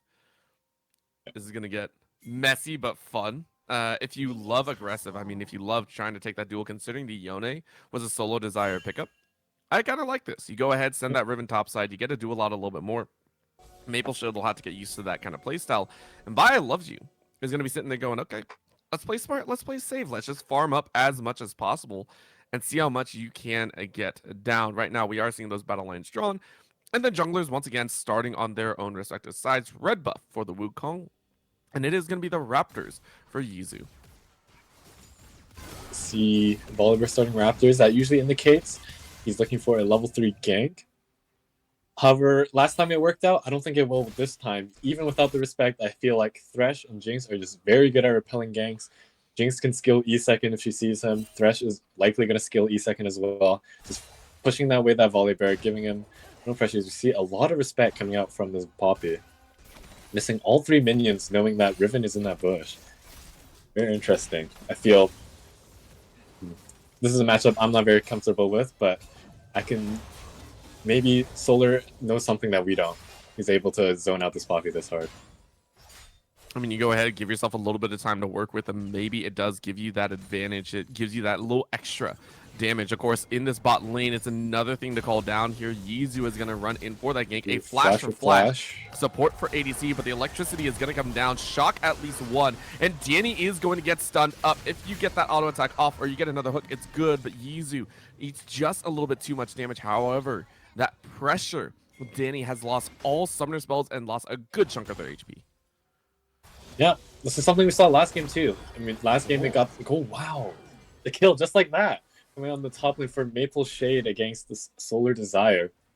Poppy is a hard counter, considered a hard counter into Riven, and we see it playing, doing dividends here. Very, very nice to go ahead and hang on to. And Maple Shade, the last time had that Kled, was a force to be reckoned with. Maybe on the Poppy, going for a little bit more damage as well, but went the grassing and dying, so more so a killing threat, if you will. And Solar Desire, not only did you get soloed out, you're also in an ignite situation, meaning you had to run all the way back. And depending on how Maple Shade decides to play that, you can actually abuse that fact and get a decent level lead if you're pretty well coordinated on when you TP back. Yeah, not running the TP means not getting solo killed, getting killed on a big wave is very, very punishing. Ignite signals that you're looking to dominate lane, you're looking to win, and snowball your lead, push your lead a bit further. Unfortunately, an early kill coming out for Poppy can just shut all of that down. We'll see how Alberta wants to play the game after. And yeah, as we saw that gank earlier, burning both sums from Gulf's bot lane, I feel like they're just too tunneled. They're not respecting where enemy jungler can be. They're not putting out any wards. And this is something that, yeah, happened last game, happened again. I feel they're just not giving enough respect to where Yizu could be at any time. As we see them push up again with no vision. Luckily this time, looks like they're backing up. As we see a possible gank coming out here for Alberta. Oh, but I like that call down. I mean, very nice steadfast presence, no challenge whatsoever. That's going to be Maple Shade getting punched a little bit, but look at all the extra damage. That is going to be Solar Desire that just eats it all, and now Wander is allowed to come on up. Danger is bound as Yizu just leaves, and Solar Desire has to realize this can be dangerous. You're pushing with a full wave, but you see the Wukong now. You're going to have to try and chase your way in. You have Flash Ignite, but you're pinned against the wall, and the damage is more than real. But you jump right back in. Electricity strikes, and it looks like it's going to be a kill chase. It's going to be a kill trade, as well as Maple Shade will take one. Of course, the dance outside of the bush gets you an extra shield, and you're out. Maple Shade throws up the mastery and escapes with a kill in their life. Wow, Maple Shade, I will say, he played that extremely well, dodging in and out of vision, hitting the Riven against the wall for the early pick. Big damage, he just dodged everything. Played that extremely well, flashing the mastery. He knows he's inside their heads, I think. As we see a possible engage coming out from Valdano onto Hui here. Big damage as the ult is expended from Hui. But it looks like Toothpaste is pinned. Really painful pinch. Lose that flash, but of course, Abaya loves you is already eating a lot of that damage, and that leaves bot lane a little bit exposed here, as this is going to be Ghosh going, okay, this is what I'm dealing with. Very interesting, as we see Ghosh is left here in the bot lane alone. I don't think the Thresh Jinx will be able to punish that, but will make it difficult for him to touch the wave, as we see Poppy looking to crash this wave onto Riven. Wander did recall, so it looks like there won't be a dive. See Yizu posturing in the bot lane. Looks like the respect is finally being given. Guelph bot lane walking up, putting down the vision, making sure they're not caught again, especially without their sums. Yep. That's gonna be a nice little stun though. Solar Desire is eating so much extra damage, by the way. We keep watching this top side, and it's such a problem, but now in the mid lane, it's another as Baya loves you is getting so caught close. in this river side or in this mid lane. As that's just a smite down. New North will pay with their life, but honestly, you give a lot of free farming over. Is that a flash over the wall? No, he's you're not safe. You don't even lose your dead. life. Big dubs for Tooth Booth and New North in that mid lane. Oh, it looks like this time Guelph is just running this game. Last time is Alberta. Looks like Guelph this time has big leads in almost every lane, making it very. We'll see how Alberta responds to this. They might just go the scale up and hopefully win out later route, but we'll see if Guelph even brings it there. Given the strong lead, I suspect that, yeah, Alberta's feeling the pressure. They may have to look for a play soon. As Volibear has yet to get any KP, he might get one here. At the very least, push Riven off the or push Poppy off the wave. I mean, Maple just feels probably pretty fine with this one. Yes, you're shocked, but the only way you really lose your life, Oh you don't no! use that. Oh, Solar, you miss that hop over the wall. Of course, there is no justice with the hammer, no ult available, so this will be the finisher. But it takes 3 to get that kill. It's a final shutdown. Over to the side of Solar Desire. Dragon attempted to be started up, but Valdenio saying, hey, maybe I can get a little extra back. It is going to be that Infernal Dragon, though, to Gryphons. Is it really an oopsie if you still get the kill at the end? True. You see that Riven did fail the wall hop, but they graciously give it the kill over to him. As you see, Alberta's able to get the first 3 grubs in exchange for this Infernal Dragon. As we see New North looking for a pick. Close. Mindful of the wave, he doesn't immediately flash straight, flashes up to try to hook around the minions. We see a 1v1 in the bot lane here. And yeah, Orbital. So how's it looking? We see 3 kills to 1 for Guelph. Is this game, do you think this Guelph is able to snowball this lead, or is Alberta still in it, still looking to scale? Considering what we saw in game number 1, I think anything's possible. Really, Yeah. It all matters about, this mid to late game when the players are truly activated. Because I mean, you can have a lead of about 4K and it doesn't matter, which I do love. I love that fact so much. Right now on the top side, though, the truest statement is available that Solar Desire cannot win this lane. You see that trade. It was an attempt at a full combination, and Solar Desire could not do anything. So right now, Maple Shade owns this top side of the rift, which I can assume will translate into a few extra pieces if you do get to play with it. A Wander looking to try and hold on to that top side. A flash for flash support once again as Valdenio saying, hey, let's keep burning that flash off that Jinx. You see the Poppy ult being used to clear the wave. 1 HP on the Riven. Can Guelph set up this dive? Oh, Riven cancelled by the minions. It looks like it might be just a free kill as we see Mizu going in on the Wander. Ooh, snipe from the Hui using his QW. He does get bonus damage when he only hits 1 target with it. No, Flash was burned by Jinx earlier. Valdenio has Hex Flash. He might look for a little Hex Flash ult onto this Jinx.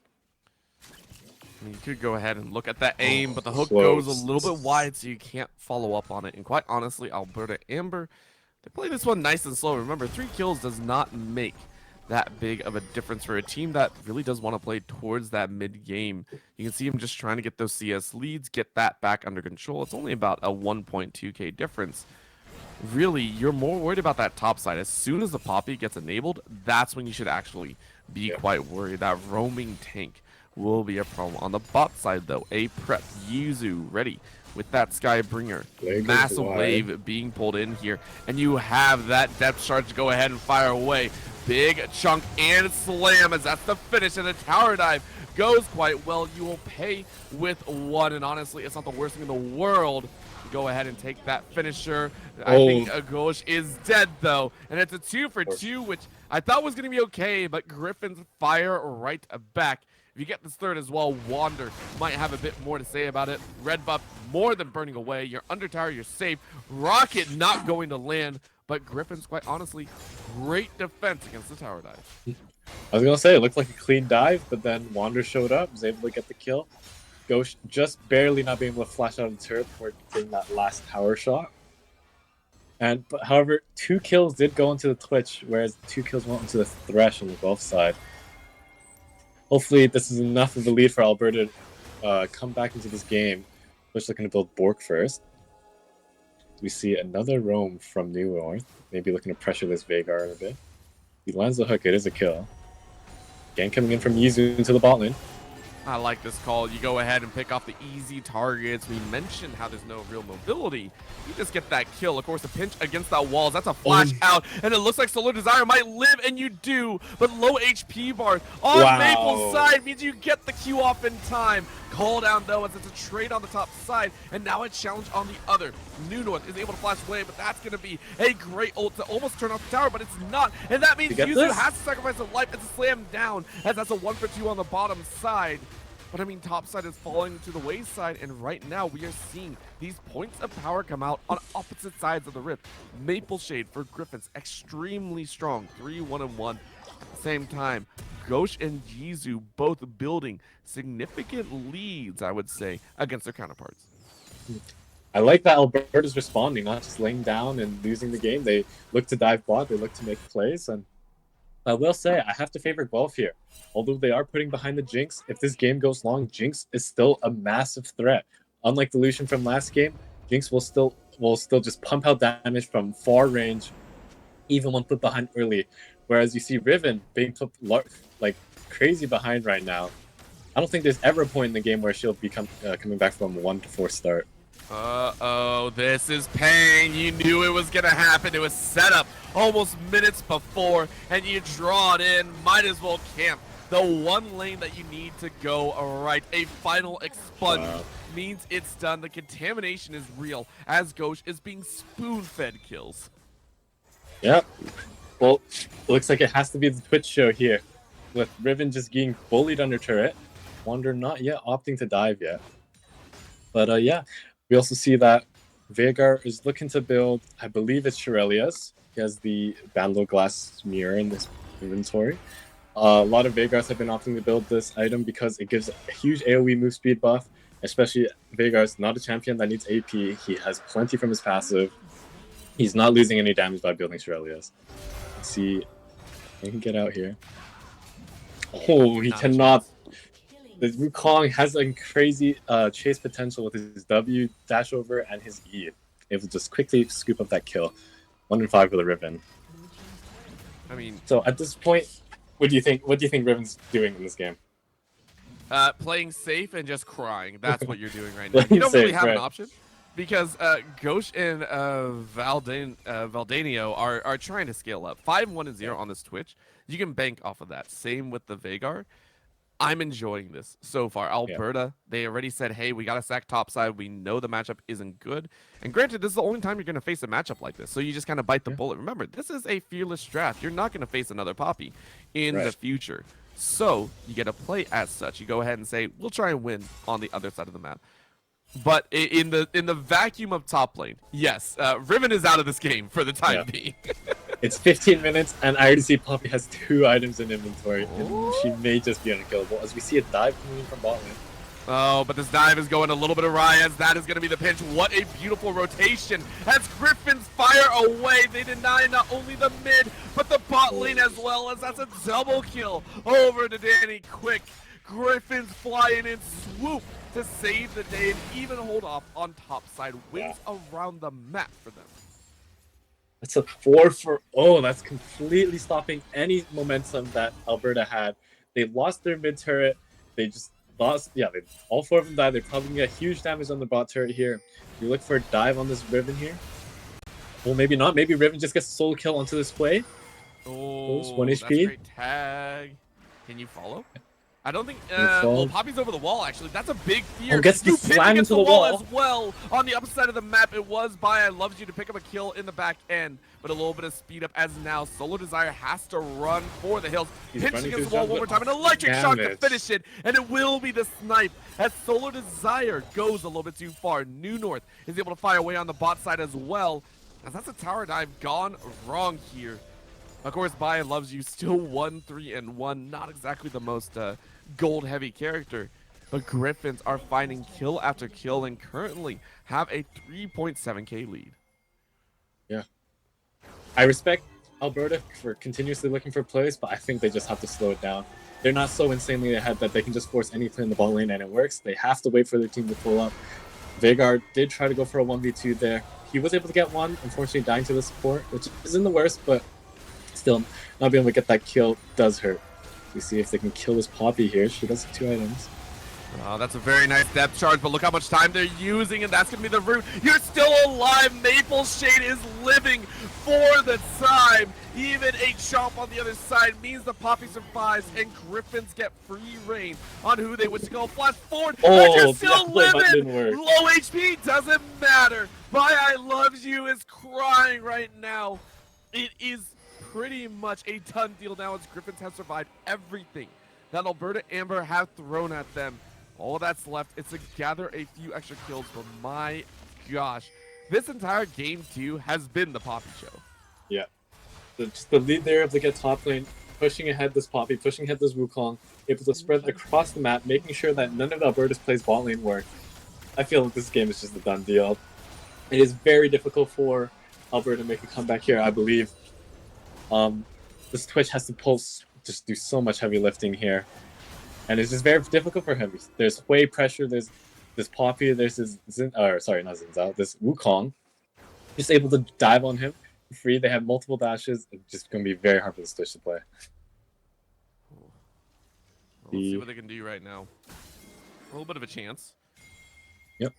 Yizu's just kind of waiting around the side. And you mentioned it before, Yizu has not had the most amazing kind of impact on this game. This first big Volibear hasn't really done his work, but at the same time, I don't think it's been allowed to. You've been kind of stuck in kind of damage control mode, and whenever you do that, the bear doesn't really get their fun in the sun. Right now, Gryphons are trying to power down this mid lane, Dragon up in about 25. You can only assume they're going to go for this Hextech Dragon and start stacking that attack speed plus the ability haste. Yeah. Oh! Big damage coming out from the QW of Hui. Does he hit another one? Oh, so close. Yeah, it's the range Hui has, especially when he's this strong. Just makes it very hard for anyone to place. As Veigar's low range, unable to touch back. Both starting the dragon here.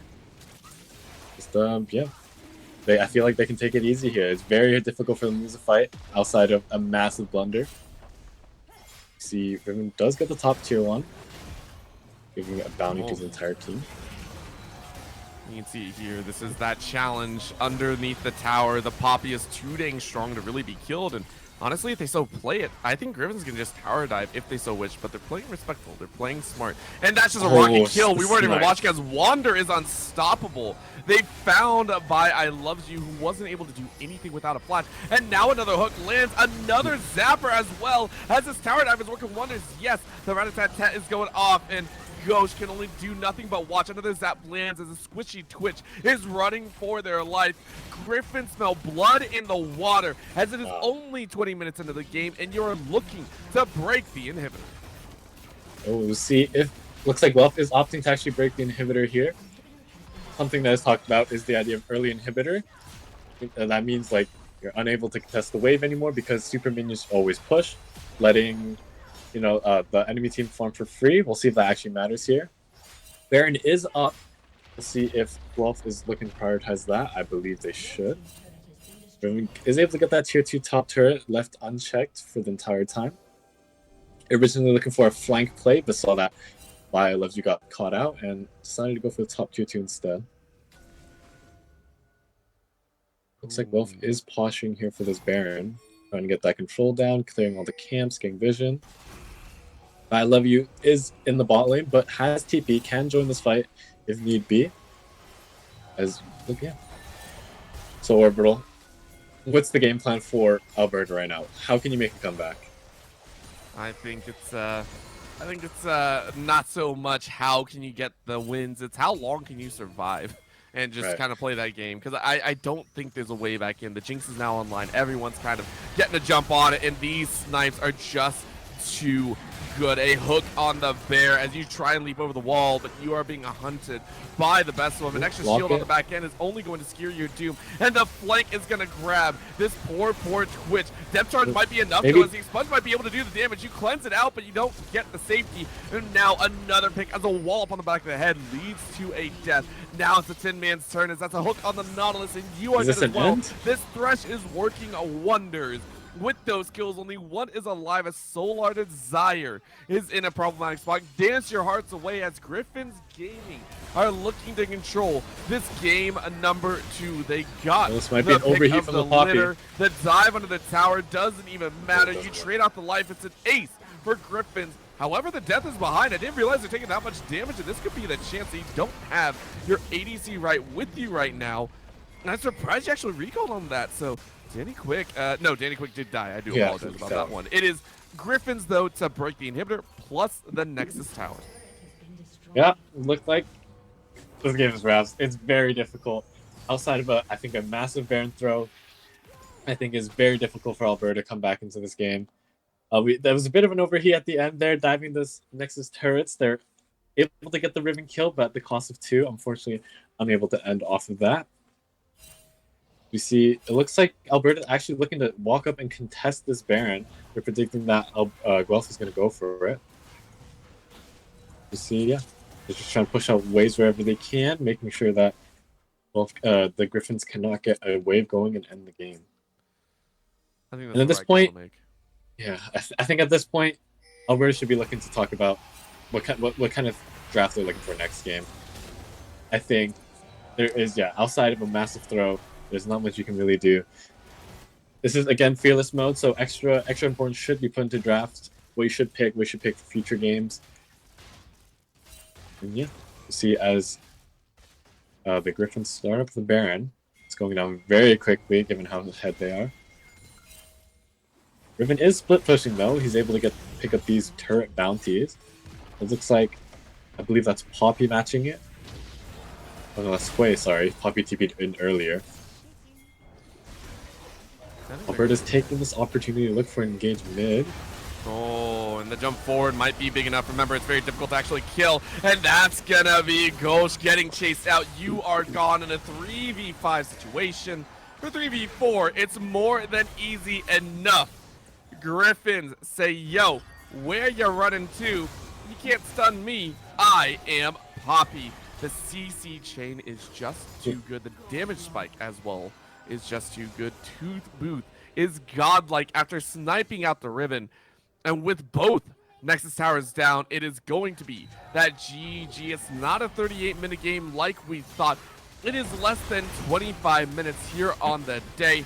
Farm your KDA for all it's worth. It is going to be a win for Gryphons Gaming as they give us a series here in the third place matchup.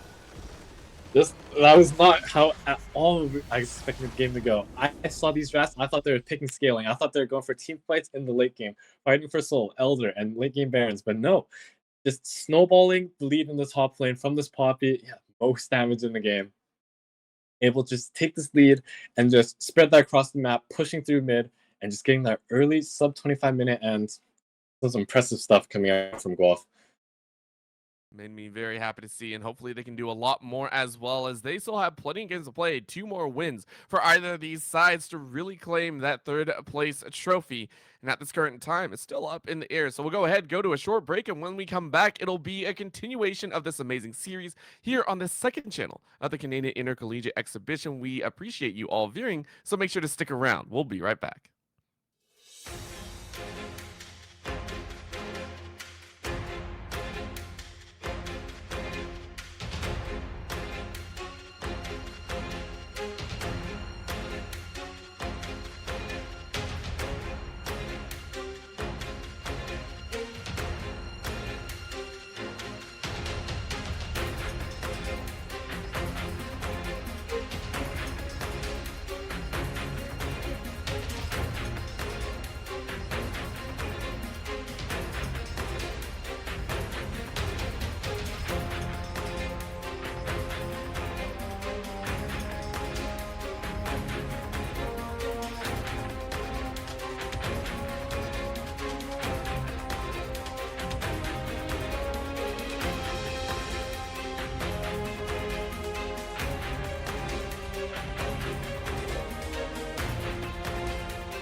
Hello and welcome back, everyone. We're right back into it as we're into game number 3. We have a series on our hand, Joseph. It is getting messy, as we did see Guelph pretty much stomp that game number 2, and it was 1-1 off of one very powerful Maple in the top side. It felt like the Poppy just kind of dominated from minute 1.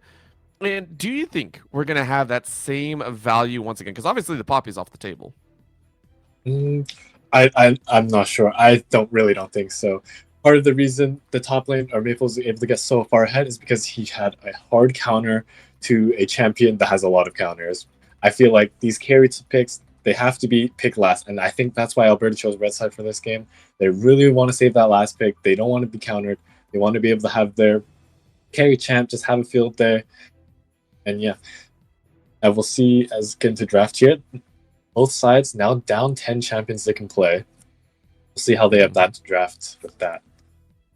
I think it's going to be pretty easy for them, but of course the other side of it is what champions do you want to break out? Because obviously, just like the other side, we aren't going to see that Volibear. We're not going to see the Nautilus anymore. So Alberta are also dwindling down in their options. We are waiting for the draft to actually kick off, and we'll see exactly what they want to play.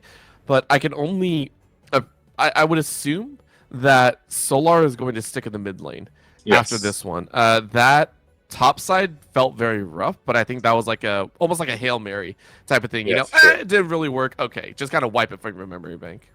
Yeah, just seeing what works. They still have 2 more games. Well, at least 2 more games, so we'll see how they go. As we see Aatrox again banned away against Alberta. See Yasuo ban. So it looks like we just have largely the same bans from previous games. Looks like both teams have identified which champions are very scary on either side. It looks like on our third pick is our bit of a flex pick. Try to make it easier for one of our laners. And yeah. Honestly, some changes from the last game. I want to see Bai Loves You on a carry champ with some agency. I think Veigar was just not it, especially a Veigar pick into Hui. It just proved very difficult for him to play, just being outranged, not able to CS, not able to roam. I feel like it just was not his playstyle. As we see a Nunu ban and a Talia ban. See what Guelph wants the first pick here. What other ADCs are left on the table? I think ADC first pick is always good. It's very hard to counter. Well, I think bot lane counter picks are kind of fake. So Draven, it was left up though. Champion that was banned previously in the last 2 games by Alberta has been left open. Guelph instantly picking that up. We'll see if Alberta has a counter to it. I think they'll have more than enough answers for it. They knew they were going to leave it open. It's an understood opening, and we can also see it punish as more along the same lines as Lucian, I think. And yeah, you're going to go in on this one. So I actually appreciate this one. For Alberta, you go ahead and say, hey, we're going to be diving in. Go ahead and lock in a very strong kind of forward composition angle. Granted, into the blades of Draven, it can be difficult. But if you kind of walk over that, I think that's what they're hoping for. So maybe a Leona in there. Obviously, you can't play a Nautilus again, but you could grab the Thresh for yourself and see what you could do. Yeah, Samira needs that engage support pairing, her passive, being able to extend her combo, maybe get some additional CC on any knocked up target. I think, yeah, like you said, Leona Thresh. I also think Rel Samira is a very powerful combo, even though thematically in the lore, maybe not the best. But as we see, is Xin Zhao picked here by Alberta. In the previous game, first game was picked by Guelph, so Alberta decides to scoop it up this game. We see what do they want to partner with this Draven? Draven's also a champion that wants to engage support. He wants to stack up his passive, get all the glory, and then just cash out with a big kill. Very difficult to get kills without setup, so hopefully we see, also on the other side, Leona or Nautilus. And Alistar, I like that. Very good into Samira as well, able to just headbutt her away when she eased in. Also, none of Alistar's abilities are blocked by Samira's W, so very good pick. See what they want to pick. Probably a jungler here, seeing that Alberta has shown their jungle pick. They want to protect their solo lanes. Yep. This is, I think, the smart call Of course, play smart. There's a Vi that you were mentioning all the way back. I think it was game one. Yeah, it was Yeah. game one. You were mentioning the Xin Zhao saying, "Hey, you didn't really appreciate it as much," and I can get behind that. The Vi is so much more direct focus. However, the Diana, if this is locked in, this is starting to look like that wombo that you do Yeah. want to pair with that Samira, but it's gonna look dangerous at the end of the day. Yeah, looks like in game 2, both teams chose team fighting, a lot of scaling. Looks like this game, both teams also wanted to pick full dives. They're just copying each other's strategies, I guess. As you see, not a Diana, a Soraka pairing. Ooh, I find that, I don't know about that. I think, like I said earlier, Samira's able to combo off of any knockup near her, able to extend that knockup duration and get additional stack on her passive. I think Soraka obviously doesn't provide that, but does give a lot of healing. If they were planning on picking Soraka, I think a Neela pick would have been better. But sure, Samira, Soraka, we'll see how that goes. Especially into the Draven Alistar, I think they're going to need a lot of jungle help. I mean, you take away a lot of what a Samira wants to do at that point. All of a sudden, the Draven and Alistar have a very nice time.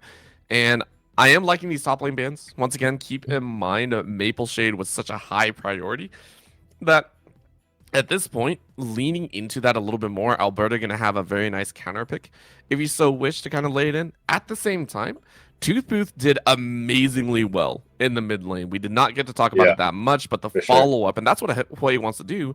You play for the follow-up. You play for that smart angle. Right now, though, a little bit of a dance and song. The Zoe going to be banned away. We saw this banned in game number 1. So little bits and pieces moving around there for this game 3. It's part of the beauty of Fearless Draft. We see picks coming back again, not just the same 5 picks and bans. I like the diversity Fearless Draft brings, and yeah, you're right. We didn't touch upon Toothbooth just quietly carrying, quietly doing damage in that Hui game. Zoe is a thematic ban. We'll see. I wonder if they're going to pick, if Golf is going to pick like a Syndra or a Victor, champion similar to Hui. That mage from far away scaling. As we see a Malphite ban coming in from 12. See what Alberta wants to pick here. Probably a mid pick. They chose red side for a reason. I imagine it's for top side counter pick. And yeah, looking at Alberta's draft, we have Samira, Xin Zhao, Soraka. I think what this draft needs is just another farm engage. We see a Diana probably going to the mid lane. And yeah, Diana recently received buffs where is targeting her Diana Bruiser. But as a mid lane Diana, we'll more likely see an assassin, something like Protobell into Sonya's just going in, getting that ult, big burst. We'll see how that goes. It'll be really nice to match. Yep. Yeah, I think the Vex is the right call here. This one is understood as the premier denial tool. Just say, hey, go ahead and pick that one up. It doesn't really synergize, I think, with the Vi as much. You have to land the Shadow to really go in. But it can have that power. We've seen the burst come out here, and it's a great disruptor tool as well. But for Guelph, we are looking to that top side. That's the main one that we're watching for. I mean, Maple carried in game number 2. Let's see if you can do it here as well. If you lock in the Cassante, great frontline action. But there's the Gwen that we mentioned before. It's going to be answered by that strong combo. All right, Joseph, we see the comps here. We're going to call it down again. These are starting to get to those unique picks on either side. And just looking at it, I'm not sure. I think Guelph really has the advantage here. That Vex pick, I don't know who called it, but it was an amazing pick. I think it thematically counters all of Alberta's champions. Samira wants to dash in. Xin Zhao, Diana, Gwen, they all want to dash in. This just charges the passive on Vex, giving her more fears, more denial. Just a great pick overall. But they did instantly lock in the Gwen into the Cassante. Gwen does have a lot of damage, especially later into the game. She's a scaling champion that can easily shut down this Cassante. Cassante might find it very difficult for him to ult. He becomes so squishy, so easy for Gwen to just one-shot with a Q or ult. And yeah, just looking at this game, I think it has to be the Gwen show. She doesn't seem, other than like the Diana, I don't think she's very many. I guess Soraka too doesn't have very many pieces supporting her. Samira and Zinza obviously want to play for themselves, but I think Gwen's really the only option here. Is their late game assurance. On the flip side, Guelph, I feel because if they pick the Samira Soraka, the Alistar Draven might just be able to steamroll. Like Samira, if she plays the entire game under turret with Soraka, she's not going to get very much done. or if Samira wants to play forward, push ahead, Soraka can't really get much done. So either way, the Alberta bot lane is losing. And Guelph and Draven could probably pick up a big shutdown, big cash out. And we'll see how this game goes. All right. Well, Yep. there's some thoughts there. Before we do go into a very short break, we're going to go ahead and talk about, once again, our sponsors here on the day. BMO, if you're interested in getting a couple accounts set up, they allow and focus on the checking and savings accounts and credit cards and borrowing options specifically designed for students in mind. Make sure to check them out. If you do want to go ahead and get 12 months of Domino's Pizza with BMO's current student offers, go ahead and check them out for all the options that they have available. We also want to give a shout out once again. Please keep in mind, the reason that we are pushing this is because it's a giveaway. It's so awesome. Go ahead over to the main channel. We are doing a giveaway for a couple of Riot cards that all you have to do is type hashtag CIE 2024 in the main channel. This is a secondary channel here. Main channel has the finals going on right now. Go ahead over there, type that in, and we'll be drawing winners a little bit later on, as well as TELUS. Thank you so much to TELUS Arena. We're a place for Canadian gamers to go ahead and play and improve their skills throughout, with free coaching from the pros, as well as other options to game and compete against like-minded competitors. Make sure to join the TELUS Arena Discord to stay updated on all their activities. We will go to a very short break. Let all the players and make sure the players are all set. No pauses or anything like that. We want to have a good game number 3, so please don't go anywhere. We'll be right back.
And we are here. This is going to be game number 3 in this best of 5, and there's only so much time on the clock. We know that players want to get this rolling as soon as possible and also get their leads rolling as soon as possible. Keep in mind, this is going to be a battle of the top laners by I Loves You and Maple Shade. This is the time to turn this series on its head if possible, and I love this idea of an invade from Alberta Amber. Yeah, looks like they're looking to see if they can get any leads, any vision down, maybe get a kill if no one's paying attention. Looks like they won't find much just yet when opting to recall already. Gryphon's unsuspecting, though. He will see them. They do show. And Alberta's looking to back up here. No wards, no kills, unable to find anything. However, on the flip side, Guelph was able to get a ward down on the enemy red, so that gives them a lot of information as to what Alberta wants to do. Looks like Guelph does. I believe they spotted them onto the red. Not entirely sure. Given that Vi is starting here, maybe not. And that could be dangerous. Keep in mind, if this actually goes through, you're walking into a dangerous territory. If the smites come down, this is big. Yizu still hiding inside of that brush. No smite to come down. That's gonna be a steal away. Wow, no that's a heist. The robbery has been completed, and now you get to dive on this bot side. A little bit of a tag and a jump. Knockup is there, but the damage has been getting good damage. Big tags on a new North HP bar. But look at this. Wander can try and re-engage as well and bring about a little bit more damage. However, Danny Quick stepping up on the stream. Keep in mind, if the stream pops up, it's disaster. So the right call by Alberta Amber. Don't force it. Yeah, I really like that play from Alberta, able to steal away that red. No one knows. And Zinzao comes in, instead of opting to go continuous clear, he comes in, gets some damage straight, as we see it engage coming from the bottom. Oh. And we mentioned this. It's one that we're not exactly enjoying. This Draven is going to get free reign to kind of do whatever they want to. And I mean, even though New North took a lot of damage, it's just like, it's a Draven. A Draven is going to out-damage you any day of the week. Sure. Yep. Alistar pop both his potions, uses passives, all good. He's healing back to full. Whereas the Samir had the burn cleanse, to get rid of that exhaust. So if they want, they can call for jungler and try to set up a dive with Alistar's ignite. Revive did back, and we see Sante taking an early recall as well. Or anything. Yeah. As we see Yizu looking for a play in the bot lane, there is no vision. He just barely dodges that ward in the tri-bush. And I mean, this jump forward, this constant pressure on the bot lane is going to signal to Gryphons that they can keep pushing this mid and top side. Like, this fight constantly for the bot lane to try and keep Draven down is either going to be the make or break deal if Gryphons are able to capitalize on the other areas. Right now, that is a big fear, though, as Solar is trying to dive. No mana, though, as that's easy. Auto attacks and Tooth Booth in the mid lane secures first blood. This Vex pick, it's huge. It's paying dividends. Like, it just counters all of Alberta's champions. As we see, the Q flash, unfortunately, unable to cancel the recall. And yeah, things are already looking pretty dire for the mid lane. That's a rough one to think about. Yeah. Very, very rough. And you don't like to see that. I mean, again, you kind of blind picked a lot of these champions, and I mean, you knew what you were leaning into. This is also only the first time you'll get to play these champions, and Gryphon is getting kind of everything that they wanted. Of course, we do have to wait for late game. If this Diana is allowed to make that big combo play, maybe the Wombo combo works. Of course, Baya loves you on the top side, getting a little bit cheeky with how far they're currently pushing. The 1v1 on the top side could go very differently. The Soraka Q just barely doesn't hit the Alistar. And yeah, I think for now, Guelph is able to just take it slow. They don't have to force anything. Draven does want that early cash out, but he also needs those stacks, so that can take some time. I think the scaling threat on Alberta's side is very minimal. It's pretty much only on Gwen, whereas Visante and this Vex can really scale up and look to do something in the late games. We see a 1v2. Very nice dash out. I mean, Maple Shade knew that this was also going to be a possibility. And I like the fact that Yizu is very aggressive right now with the Xin Zhao. We mentioned before that Wander in game number 1 didn't exactly have the greatest showing on the Xin Zhao, and it was just kind of there. And I mean, later had strong impact, but Yeah, in he the had early huge stages, engages. in later stages though, had a little bit of a rough time finding the right opportunities. So, Yeezy trying to throw down and say, hey, I can make things happen. Of course, Yeah. Wander in that same vein saying, hey, I can get a good gank off. This is the easy way to do it. There's no flash. There's no nothing. It's a freebie in the mid lane as Wander gets in on the kill action. Yep. Draven here just backing up and knows that his team's able to get successful play in the mid lane. He doesn't have to do much. Just let the wave push into him. As we see, Guelph looking for another play, instantly going for a play in the bottom lane. I mean, you go ahead and get the knock plus the stun. Cleanse comes out as Ghosh is going to be safe. But look at the carry of those blades. I mean, Danny Quick, even if there was a re-engage from UAlberta Amber, it wasn't going to be anything. Yeah, it was not going to go well. This Draven has his pickaxe already. He's just pumping damage with these axes. You really have to respect it. Samira's damage really spikes a lot in level 6 when she can get her ultimate. But before that, she really doesn't have much going. Draven easily outdamages her, so Alberta giving respect. And I'm just watching this go down, and we're seeing these leads start to accrue just about everywhere. I want to give props to Gryphon, because Gryphon's gaming.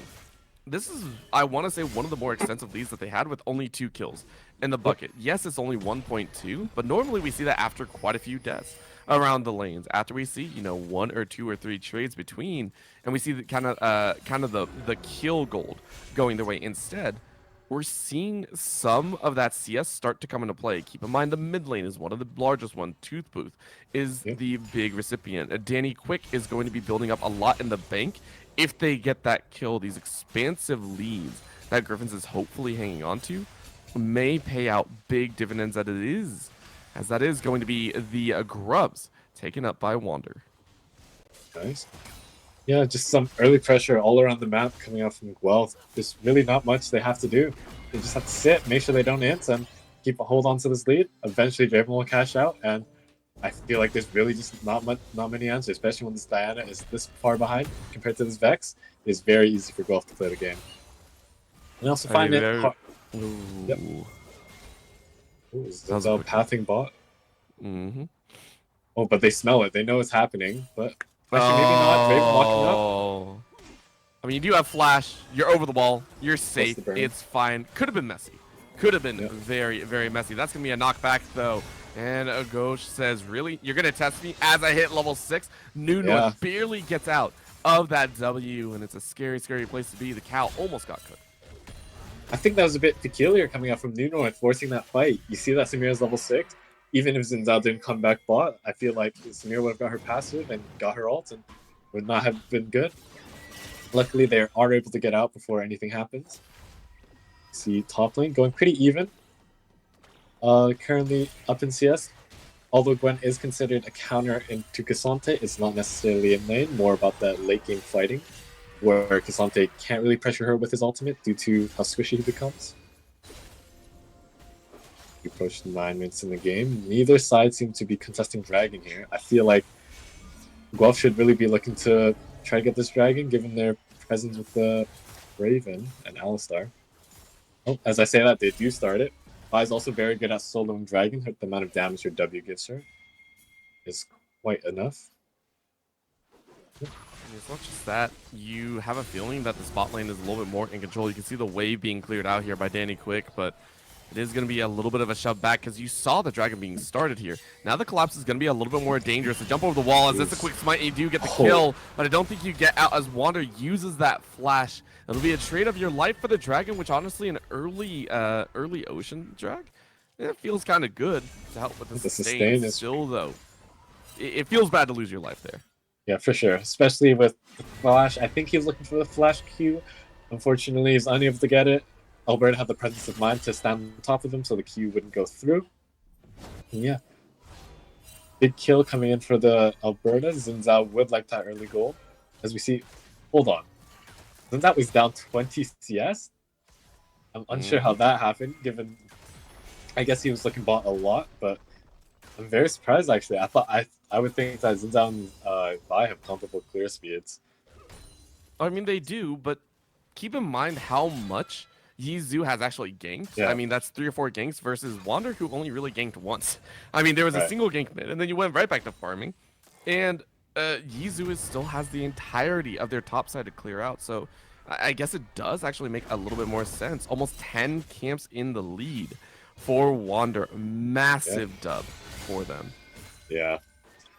Yeah, especially as Zin's out, you need these early ganks to work out, which is just another big question mark as to why they pick Soraka. You have a Samira that wants to snowball the game, but she can't because there's just no engage coming out from the bot side. As we see, maybe Wander biting off a bit more than he can chew. Yep, this is danger. You're not getting over the wall, and you're just dead.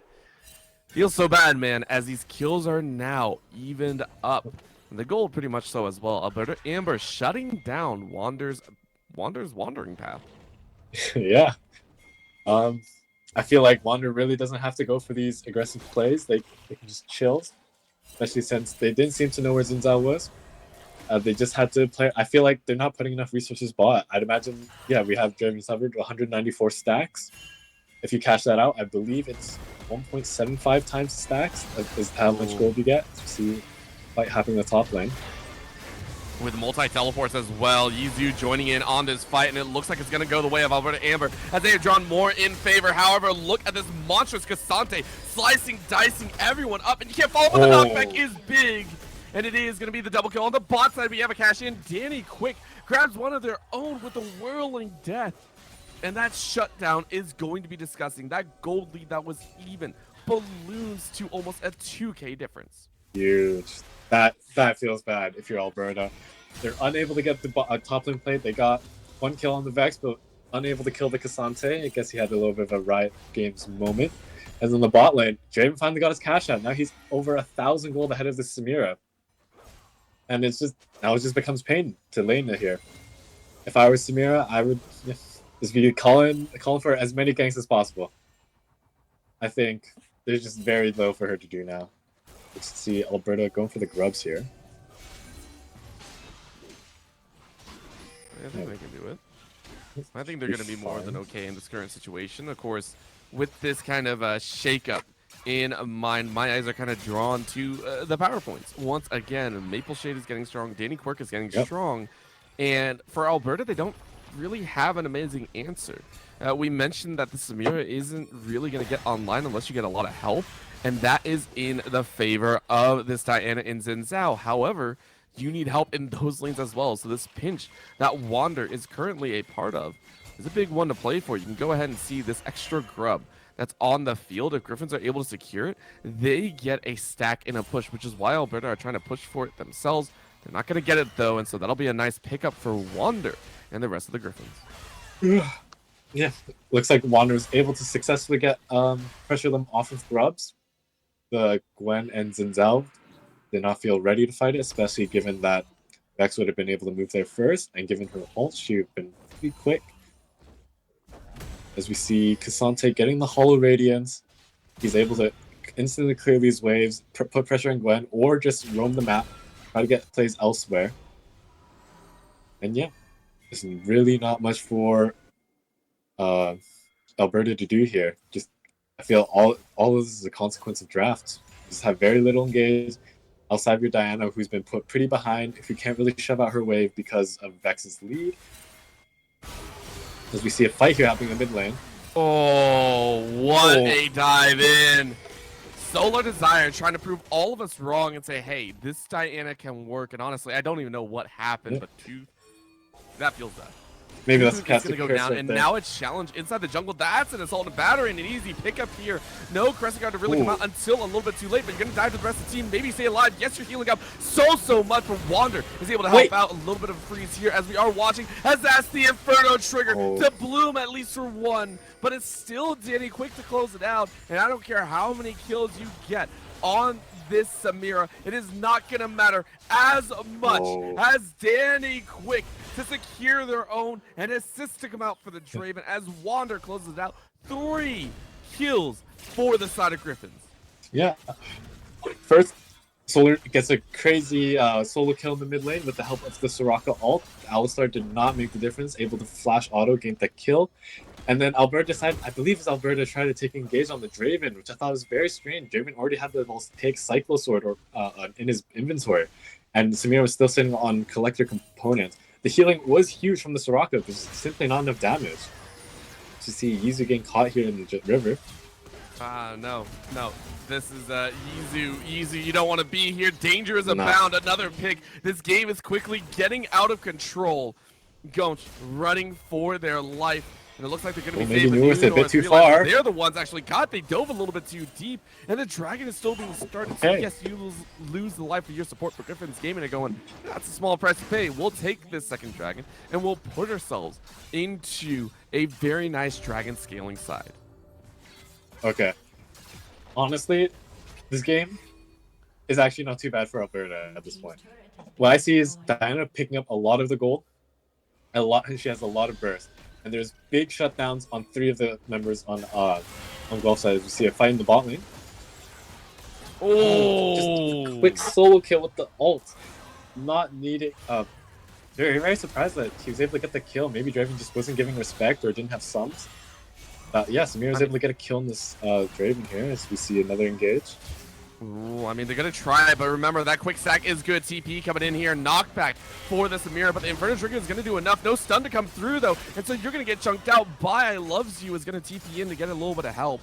It's only going to stave off the inevitable. This is Alberta Amber going to shove for their tower.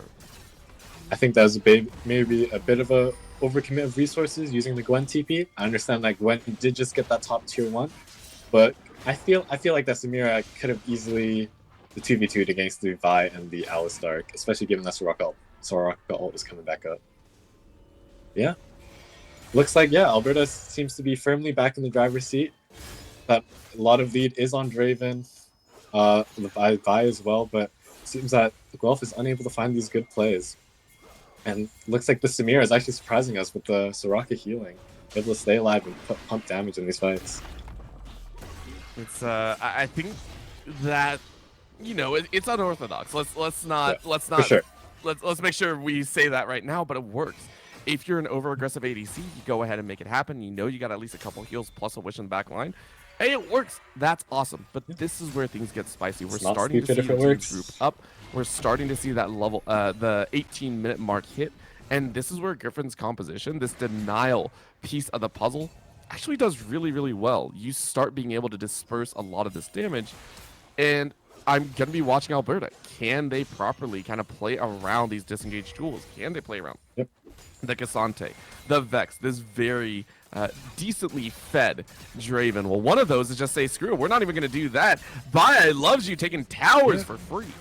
This seems like a mistake from Guelph. I don't know what happened, but the Cassante was just not there answering the Gwen. Gwen's able to get the bottom tier 2. Cassante, Gwen's sitting on 1 item, Cassante's sitting on 1.5. I feel like he shouldn't be scared of this Gwen just yet. I feel like misplay coming out from the Guelph side. As looks like Wander's hitting the Baron, almost finishes, gets the smite. Might be engaged from here. I mean, it's a big scary one. Assault and Battery to go ahead and catch Yizu out. Crescent Guard is about to fall here soon.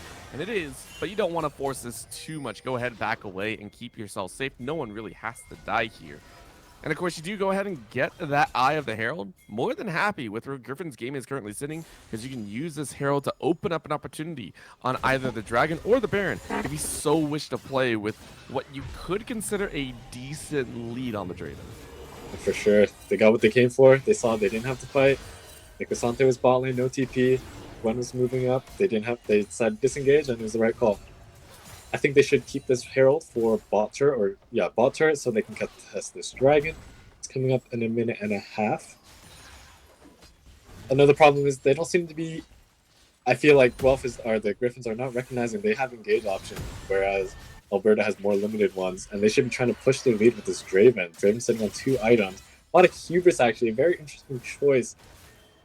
I don't think he has any stacks on the item yet, actually. They'll just give him 15 AD when he finally does get a kill. If he does get a kill. Yep, no stacks just yet. Why you gotta be mean? Why you gotta be mean? Just sure. Let the man get his stacks, okay? Let the man get his stacks. Yeah, but the stacks require getting kills, and I don't think this is going to be another 70 kill game like the first one. I feel that... True. I feel Draven, I understand Gryphon doesn't have crit scalings, but I feel like a Collector IE would have been just much stronger here than this full lethality build. Especially given how like tanky some of these champions are, like Diana, Xin Zhao, when maybe these aren't traditional tanks, but these definitely can be tanky as bruisers. And given like the passive armor scaling, this Draven might be finding himself not dealing any damage in the late game.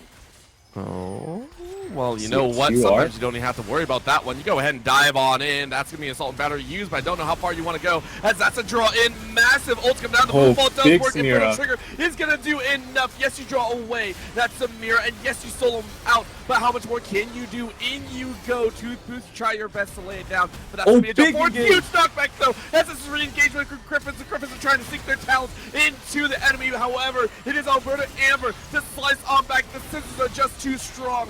Yes, you stay alive for only the time being, but the kills are through. What a sight coming out, Toothbooth. I didn't think you'd live, but you do. Shutdown goes the way of Yizu, and Death bloomed all the way around. HP bars are bleedingly low. However, Alberta Amber able to stay alive for this dragon. Wow, I just thought that was a done fight from Alberta. I thought they got 2 picks, were able to get away, but no. Maple Shade, like, he wants to go in. He's all out on Cassante. He's able to get a huge knockback onto 2 as we see a more fight over the dragon. Looks like nothing.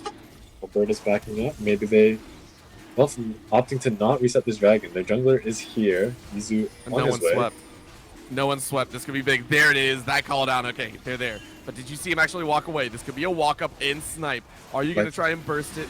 Maybe you do. Okay, they left. They left a while ago. Never mind. All right. Very nice dragon. Soul point to Gryphon. Yeah. But yeah, like, Maple Shade had a huge engage. They're knocking back onto 2. That's how they was able to turn that fight. And I thought, even then, after that engage, that Valdano on the Soraka was actually carrying that fight, doing a huge amount of healing. But it was just not enough. Maple Shade was able to do enough damage. They weren't able to kill Toothbooth on the Vex. He was able to snipe off a few kills with his Q. And yeah, Guelph turned what looked like a losing fight. Very impressive. I mean, these fights are going back and forth each time, and it's going by the minuscules, and we're starting to see those power points actually come out here. So for Gryphons, we are waiting for them, and honestly, they're just sitting there going, hey, play for that, play for that soul, get that Ken-type soul in your pocket. Yes, it might not be all powerful, but it's enough to kind of help you sustain through some of these other issues. I'm also waiting to see who gets heal cut. You can go ahead and see the Grievous Wounds currently on Maple Shade, but I'd really like to see it actually on someone else like Toothbooth, like someone that can apply it off of proactive activity instead of waiting for someone to hit you. Yeah, hard to agree. Bramble Vest and the Thornmail is just usually not enough because not everyone's autoing this Cassante. If you don't auto him, you don't get the heal cut. So someone that does damage really should pick up this Grievous Wounds as they look to pressure the mid turret. No one's opting to ride it. I found that very healy. Yeah. I believe riding it is how you spawn the Void Grubs, or is it just regular charge also spawns? I'm not sure because we're seeing a death on this top side. That's a dash forward, and that's Solar Desire to go ahead and desire a kill. Now a follow-up in this mid lane. Death going around as Gryphons are actually getting caught out here. Danger is abound as New North will be the sacrificial lamb. A big walk by as By I Loves You says, hello, this is me. I am here to slay. And I think that might just be Baron. Nothing about it. 3 dead in an instant. Yep. 3 kills, nothing traded back. Oh, never mind. Cassante gets a huge play, kills the Samira. That might be enough to stop Alberta's Baron advance. You see, yeah, the solo kill leading to a tier 2 top turret. Big plays coming out from Alberta. Maple Shade doing all that he can to hold on to this game. Oh, it's hurting a little bit more. Alberta Amber trying to throw down with the best of them, and it feels even at points. It's crazy. Yeah. Both these teams have fought, and in multiple games we've seen it go down to the wire of just who can mechanically outplay who. And that makes me very happy. It makes me very happy that these are exciting, but it makes it very difficult to kind of predict what goes on, who's going to step out into the wrong position, who's going to go for risky Barons like this and try and get away with the sneak. That's going to be a sweep to spot them out. Baron is now noticed, and all of a sudden Gryphons are a little bit race against time here. Yeah, it was I like the Baron call. Like, no one would expect it, but the sweeper was able to catch it out. He looks for 50-50. Zinzao going into the pit. Oh, and gets punched right back out. This is a dangerous spot to be in. It's getting quite low, but that's the sight. That's all you need. And this fight comes through, but the kills are even more glorious. In front of Trigger's match as the Spirit gets the dub. Baron sold away by I Loves You. Everything going Alberta's way. They lose a jungler, but claim everything else. Triple for Ghost, and it's an ace for Alberta Amber. Wow, is that the... No, that's not the end, but that's at least an inhib turret. A crazy engage coming out from Alberta's side, getting 5 kills on the Baron and getting the Baron for himself. I really thought Draven got the last auto there, but Gwen was able to sneak it out. Both junglers just, I guess, sorry, the Zinzal died right away, so did Vi, unable to get the smite. The pressure drops off the Baron as... Wait, can they actually end here? 10 seconds? I think they can. No reason to not try. They're going to follow their way through. They have the AD. They have the AP. Doesn't matter about the fight. Just get onto the Nexus. It is going to be almost GG. No way they say. Gryphon's Gaming. They fight them off, and honestly, I think they could have had it. I think they could have had it, but you have to understand the dragon's coming up. I actually really like this call, but Ghost is now caught. You have to try your best to stay alive. You got the healing. Inferno Trigger is knocked up. Oh, and nice, you're still alive. The healing from Valdanio is keeping him in the game. This Samira is absolutely slaughtering. The rest of the squad is here, though, to get those kills. Ghost trying to work their way around. Ultimate is up if you get all the hits. However, that fleet is just too strong. The fear from the Vex keeps your death. Oh. Banger series coming through. I think you're right. Alberta definitely could have ended there, but I don't think they saw it. I think they're just pushing waves that kill some of the time. If Samira ran straight to the Nexus, I think they would have had it. But yeah, it's very hard to judge. I even thought they couldn't end there, but they definitely could have. And they're able to get a few more picks. Also, I was saying that the Soraka Samira was not it. And it wasn't. It was not it for laning, but the scaling it has, the fighting power it has, seems to just be turning the tides. No one is focusing the Soraka. No one's buying his heal cut. Vex finally gets the Oblivion Orb. And yeah, this insane fighting. I feel like Guelph is making a mistake by not targeting this Soraka, however. As they start up the dragon again. I mean, this feels good. However, Yizu got stolen away in game number 1, had a steal against them, now looking to steal for their own. If you can, that's almost a snipe with the W. Not really going to have it, but that's Soul once again to Griffins. Keep in mind, they've lost with Soul before, with this specific Soul in hand. By the way, they lost game number 1 with Soul in the bucket, and part of the reason is because of this run in. I don't know about Solar Desire is trying their best. However, you're a Diana. You flashed over the wall, and you couldn't really have much more, so you're going to stay far, far away. You have to use Flash to get over the wall there. And that's a crucial tool unavailable to Diana for the next fight. I feel like Alberta, they're a bit scared. I feel like they should have pressured Guelph there a bit more than they could have actually looked for the end there. As we see an engage coming out from Guelph. And a massive one at that, but look at the heals. The Wish comes in to keep them all alive, and that allows the re-engagement. Crescent Guard is going to try and keep them all alive. However, in the back line, this Draven is still firing away. Look at the peel. Look at this orb walk. It is just too good. You slide your way to safety, and Danny gets the kill. Now everyone else has to run, but Ghost is looking for the perfect time. Keep in mind, if you stack up that Inferno Trigger, you can do so much work. The knockout is 2v4. Gets blown up. One more snipe with the axe is dead, and now it's just the Soraka who dies as well. It's his ace for Gryphons. However, the Winions in the background, if you don't go back, it will be killed. I think that's more than enough time, though. I think you're fine. Kind of close. Easy clear by Gryphons as they're going to look to get an inhibitor of their own.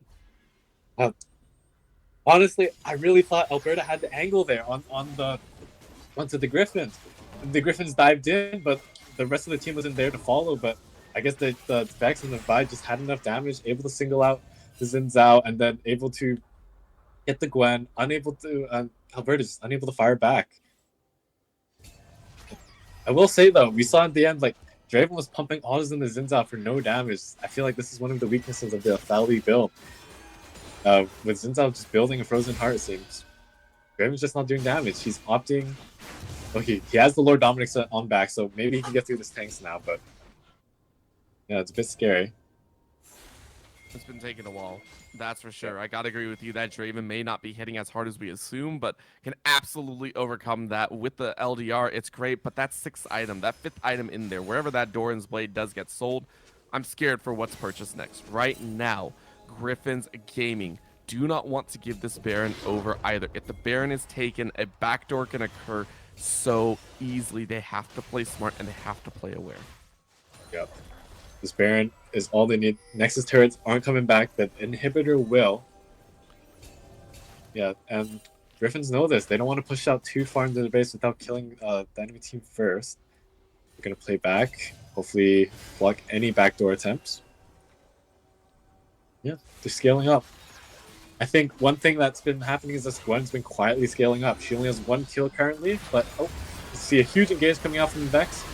And that's a big punch. You get in the back line. Assault battery is good. You get Valdanio, and that's your big healing. Maybe this is a chance. Gryphon's gaming are going to try and fire away. There's no heals. This is going to be a race to get the kills in the back line. In front of Trigger pops up, and you're not cutting through anyone. It's stopped. It's denied. Yes, it's double kill. But Bye Loves You is still alive. What a fear. What a snipe. Maple shreds them all. The shredders are real, and Gryphon stomped through that team fight and ace to rush the base. Yeah, I think they're looking for the end here. They have no wave, no Baron. It might not be an end. At the very least, it's an inhibitor. They also might, if they don't end here, they're probably going to lose the inhibitor on the bot side. Yep, Desante recognizes it, going for the back. But yeah, I think Guelph had a really good plan there. Just the huge engage coming off from the Vex onto this rocket, followed up by the Bye. Like, Soraka doesn't deal damage, so it's very hard to remember that she's actually doing huge numbers in these fights, peeling the entire team. Gryphons were able to recognize this threat, kill her instantly, and then they just able to clean the fight up there. However, both Bye, I Love You, and Ghosh had very clear opportunities to carry the rest of the fight. Just were unlucky we're unable to. This Vex just does so much damage currently. As we see the Baron is coming up. It's getting spicy here. Yeah. It's getting spicy. So scary here. Quite honestly, I'm just sitting here with Baron's melting though. Has gotten stolen away so many times that you're gonna dive in. It's not secured by you. Instead, you will pay your life for that attempt. Crescent Guard He's not dying for a little bit longer, but I mean, how much more can you have? Good knock on there. The follow up behind, but you do pick up the kill. Toothbooth is able to finish off the kill, but now the route is here. Bye Loves You can shred. No scissors to land, but you get bounced to the rest of the team. Oh, Toothbooth has to run away. This Gwen could be the piece of great knockback is there, but look at the juggle. Toothbooth says, yo, big damage. Why are you diving into me? The Moonfalls can only do so much, and this is a slaughter. The Cassante has it all damage. HP, tanky stats galore, and just as Alberta thought they could take a fight, they are at a loss. 3 team fight losses in a row might secure their end. Let's see if Bye I Love You can hold the base. The 1v2, he's going to have to make a miracle here. But I feel like, yeah, Alberta had a chance to win again, but they're just overheating. They're going for plays on their own, not playing as a team. And they're just getting severely punished. You saw, like, Diana got a huge engage, but no team to follow. Soraka wasted flash trying to help the Zins out. Again, no one to follow. As you see, yep, Alberta is able to hold the base. Gryphon's opting to not take that fight. Instead of going for this secure play, going for that Elder Dragon. I think that's the appropriate answer. Alberta, they cannot secure these kills. They don't have that shred power. The Samira isn't getting in the middle as much as you would like. The combinations that they're hoping for have not been landing. We see Solar go in and just kind of be alone, and it just doesn't work. We need that wombo combo aspect, and they get one more attempt at it. They are on the cusp of winning, and yet so can we say the same about Gryphon's gaming. This Elder is going to be the big test. All right, see how they approach this. If I'm Alberta, I'm thinking in the back of my head, I only need to kill an inhibitor. Oh, this is danger. You're dead. The jungler is gone. That's a big ult. But however, it doesn't do much because guess what? Maple is soloing everyone out. Another kill goes through, and Gryphons are just waiting for the chance. Another knockback into a double. It's gonna be death and galore. Gwen is sold off on the back end. Valdanio is dead. It's a wash as Alberta Amber watch their hope fade away. And Gryphons Gaming stomp their way back to a Game 3 victory. They are 1 away from securing the 3rd place and getting that sweet, sweet $200 GG to Gryphons Gaming. Wow. Really well played from the Gryphons. I'm very surprised they were able to pull that back. Yeah, the engage they're able to find is just huge. There's not much they can. The Albertas, I feel like this is a problem that's coming up in Game 1, Game 2, and now Games 3. They're not playing together, not playing as a team. You see Zinzao getting caught at the end there. Like, there's no team to follow him up. And then we see Diana going in. No one can follow him up. I feel like you're playing these comps, like especially dive comp. You need coordination. You need some of that team play, but you just don't have it. And I feel in the Game 1, they had, in their first win, they had a Aphelios comp who just hit front to back. I feel like that's the key to success here, front to back. But that's not to take away from how well the Gryphons played. I feel like Maple Shade really had a complete carry performance, played extremely well on like Asante. He was picked, Gwen was picked into him, didn't care. Counter pick does not matter, just goes in, kills everyone. I feel like he's just won so many fights for Gryphon there. I think that's 100% true. And at the end of the day, you can only sit there and go, dang, we lost. Yeah. Honestly, it was an amazing game. It was just a few slight hiccups, and that's all that can really be that make or break style here in this series. It's been an amazing day of games so far, and I'm excited to see even more because it's a best of 5. We are now on game point, but this could still go the distance. Please don't go anywhere. The Canadian Intercollegiate Exhibition 3rd place matchup for the League of Legends 16-team bracket for $1,000 total in prizing will continue in just a bit.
And we are back once again. We are well underway with the draft because things are getting spicy. Right now, Guelph are looking strong with a 2-1 lead, but Alberta are trying to fire back. We already have the bands flying out thick and thin. The Aatrox and Seraphine still being away by Guelph, and then it is still the Yone and the Talia by Alberta. Keep in mind, so far it feels like Guelph has had the number throughout the entirety of these last 2 games, and Nunu's still banned out as well. Alberta need to come up with something.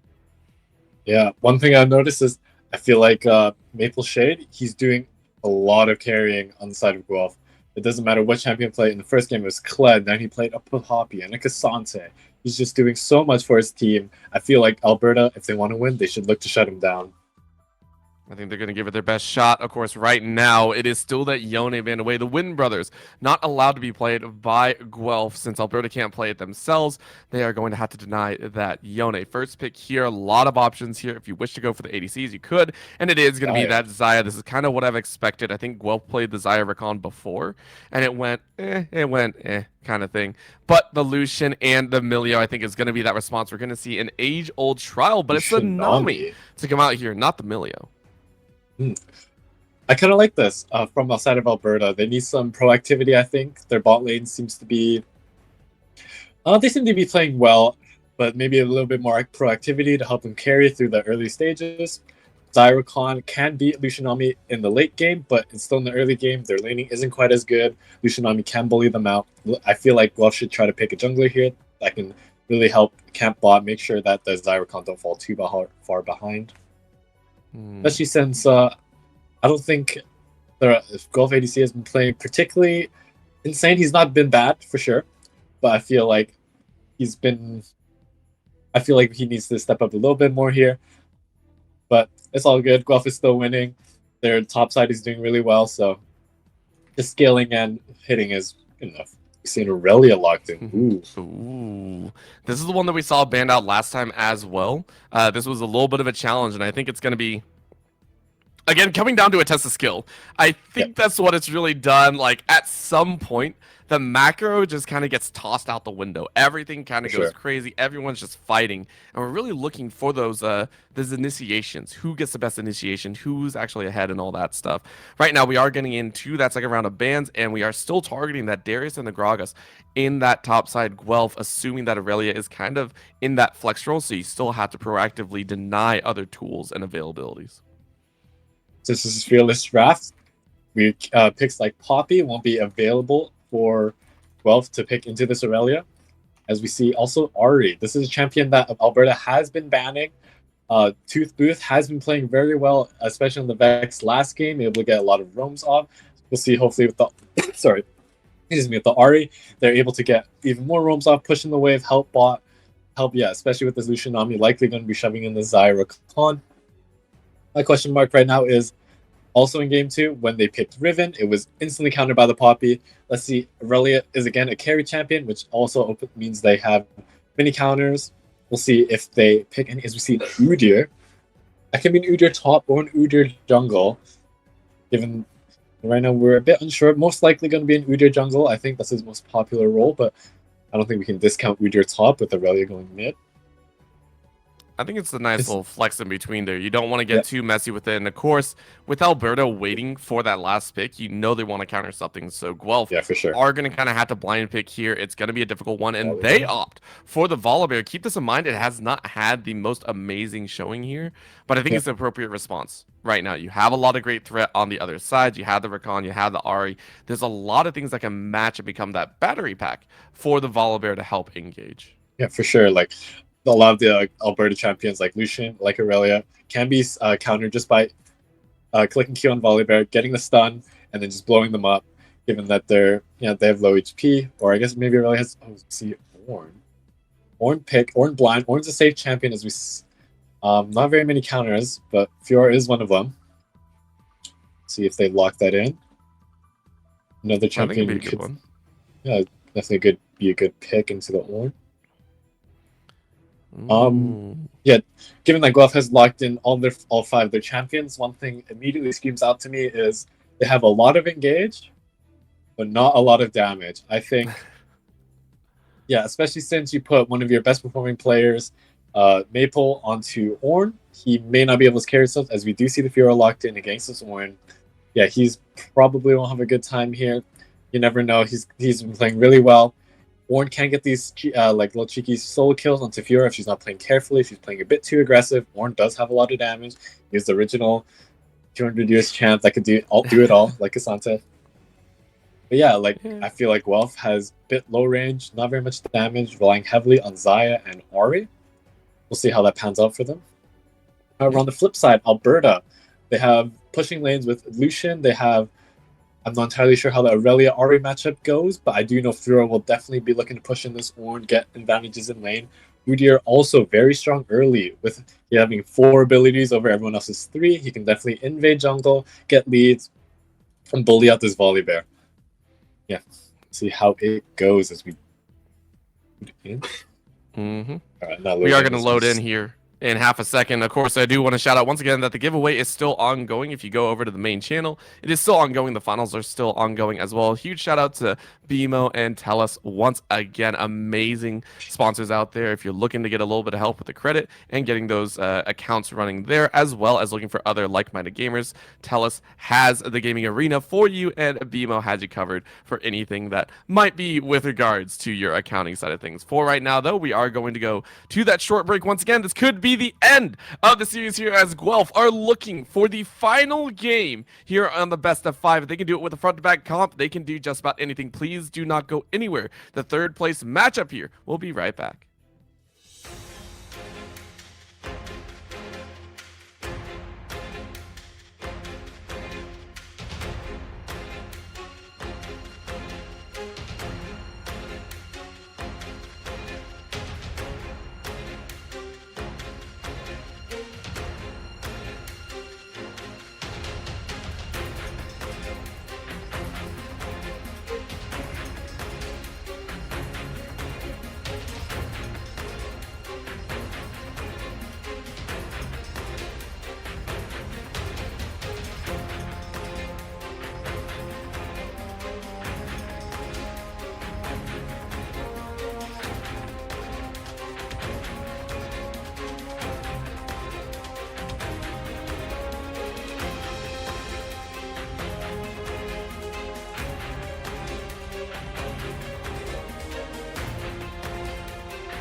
And we are here ready to go because Gryphons are flying onto the Rift. One more game is all they need. And Alberta Amber pulling out a pretty interesting one of their own to try and fire back. Feels very individualistic with the damage output, but could easily flip the script to force us to a game 5. Yeah. I said in draft that they may have low damage, but honestly, thinking about it a bit more, Xayah into the top side of Amber could really be huge. Like Amber wants to jump on you, Xayah wants to get out. It could be huge for Gryphons here. As see maybe a little level 1 invade, getting the vision down. Get the ward. Oh, not quite. See if someone recalls for a sweeper. Yep, gotta go ahead and get back and play a little bit safer as well. I'm really curious how this is going to go down because this is an interesting factor, to say the least. Gryphons in game number 1 felt like they were a little bit of a mess, and yet in these last 2 games have felt very methodical in how they approach fights. It's been a lot more controlled, and granted, it's been capitalizing on mistakes at Alberta Amber. If there was ever a composition to have fewer errors, I would actually say this would be the one. Alberta Amber have so many ins and outs that they can use. I mean, it's an Aurelia. You know Aurelia scales up very heavily. Fiora can dance out. I mean, the Lucian Nami can dance pretty heavily. Like, there's so many ways to escape your mistakes that you might make unless you just give over kills and get kind of outscaled at the end of the day. Yeah. We saw in game 2 that Poppy was instantly slammed into the ribbon. Now in this game, we have Fiora slammed into the Ornn. We'll see if they can make the same impact getting the counter pick matchup here. Yeah, I'm very curious to see how this game goes. I feel that, again, this is similar to game 1 Guelph's draft, where they didn't have very much engage. This time, let's see if Alberta pilot low engage. See a trade coming in from the bot lane already, able to burn both of their ignite and exhaust. Just the cost of their cleanse. That's huge. For Alberta. Not just that, on the top side, big damage as well. Everyone getting a piece of the pie right now, and at this point, I'm kind of watching that jungle route. You know, who's going where? Where is Wander going to go? Where is Yizu going to go, if that? And you can see here, Wander sitting on top of a ward. But the main thing is, surprisingly, Yizu going back for that Dark Seal, saying, hey, let's go ahead and pop that up for ourselves. You went with the 3 camp, immediately got the Dark Seal for a little extra AP in the back pocket. This is going to be a very interesting first matchup between everyone if they so decide. Yeah. I found it very... I feel like Reader should not have bagged. Reader has really high... Wow! Maybe a solo kill. Wow! Just barely living. The damage reduction from the Aurelia W, just not enough. The Ari auto flying through, just not quite enough. Aurelia able to live there. But yeah, as I was saying, I find it very peculiar that Reader opted to back. He has very strong base clearing. He can fight and very well, clear very fast. I feel like he doesn't actually need to recall there. I feel like they lost a lot of time. Could have been a difference maker in the ball lane and the mid lane. You see a fight happening in the river over the Scuttle Crab. Aurelia first to move. Yes, they are, but Gryphons, I think, don't want to force this too hard, considering that Solar was the first one to move, or to recall and go ahead and TP. You're just like, okay, there's no big worries. Of course, with that timing, though, it does give a lot of time for this Ornn in the top side to be able to get a significant chunk lead. Take a look at the amount of damage that has been thrown down because of the building that Mapleshade has been able to throw down. You get some extra items. However, this bot side is now going to get ganked on. That's a great knockup to deny any further engagement. Danny is quick to get out of there thanks to New Norse. Very timely knockup. Well played. As we see a dive in the mid lane. That's very unfortunate for Solar. He thought he had it. Another 1 HP scenario. Luckily, Wander was there to catch it. But yeah, that's just unfortunate for both sides. Tooth Booth was the one to get the kill this time. As we see, looks like their bot lane shoving in. No jungler to make an impact there. And yeah, we saw earlier that this Ornn was actually trading pretty heavily against this Fiora and seems to be winning. Maybe this Fiora is not very familiar with the matchup, or is just letting it happen so that this can set up a gank, sorry. Yeah. So what do you think the game plan is here for Alberta? They have to push their lanes, but how can they do that? I mean, you just try and get those trade leads. I think that's the best option you got. And I'm already waiting to see Maple Shade bring out a little bit more in the back pocket as well. Yeah. Tooth Booth trying to lay down some of the pain with this Ari. And I mean, that dive on the back end showed a little bit of promise. However, on the top side right now, Wander going to speed their way forward. I don't think there's a riposte ready to go. So you do have to flash. It's a stun a little bit under the tower. The damage is really all you need. However, dive into this mid lane as another charm goes out. And it doesn't matter as a Spirit Rush claims their life. Tooth Booth getting a solo kill. And now the top side, another difference as a tower shot is going to be the end of Maple Shade, but it's still the kills around. What a dance of death right now. Another electricity to come down, but the stun. Oh, it's so good. And you get the last auto. It's a double kill for the Fiora. Disaster striking on the top side against Gryphon. Okay, so first we start off that play with Ari getting another solo kill in the mid lane. Aurelia going in, just again so unlucky. Ari living on 1 HP, not able to get the kill. I guess what happens when you bring your knives. We see a fight in the bot lane, hold on. Good damage is there. Luke goes in, but no recall to come through once again. So instead, it's just the auto trades and no mana to follow behind. It means Ghost can do nothing more than drop them down to about 50%. Honestly, I would say a decent win for Danny Quick and New North as they're in, I would say, okay control. And remember, if you're not getting a massive lead on the Lucian Nami, you're not actually winning the lane matchup. Wander now having to run away from this mid lane. Keep yourself safe as Yizu takes the grubs. Yeah. Normally, when you run Lucian Nami lanes, Lucian is often taking first strike. This is so he can, in the mid lane, just dash up on someone, do big chunks, makes it very hard for them to play. Instead, this time opting for the press the attack is more of a laning focused rune, trying to get the leads ahead early. You see Aurelia able to push in. There's 3 grubs, able to get some bonus damage onto the turret, get a quick plate and recall. And Alberta might be looking to start the dragon here. The 2 kills on Fiora earlier make this lane impossible for the Ornn to play.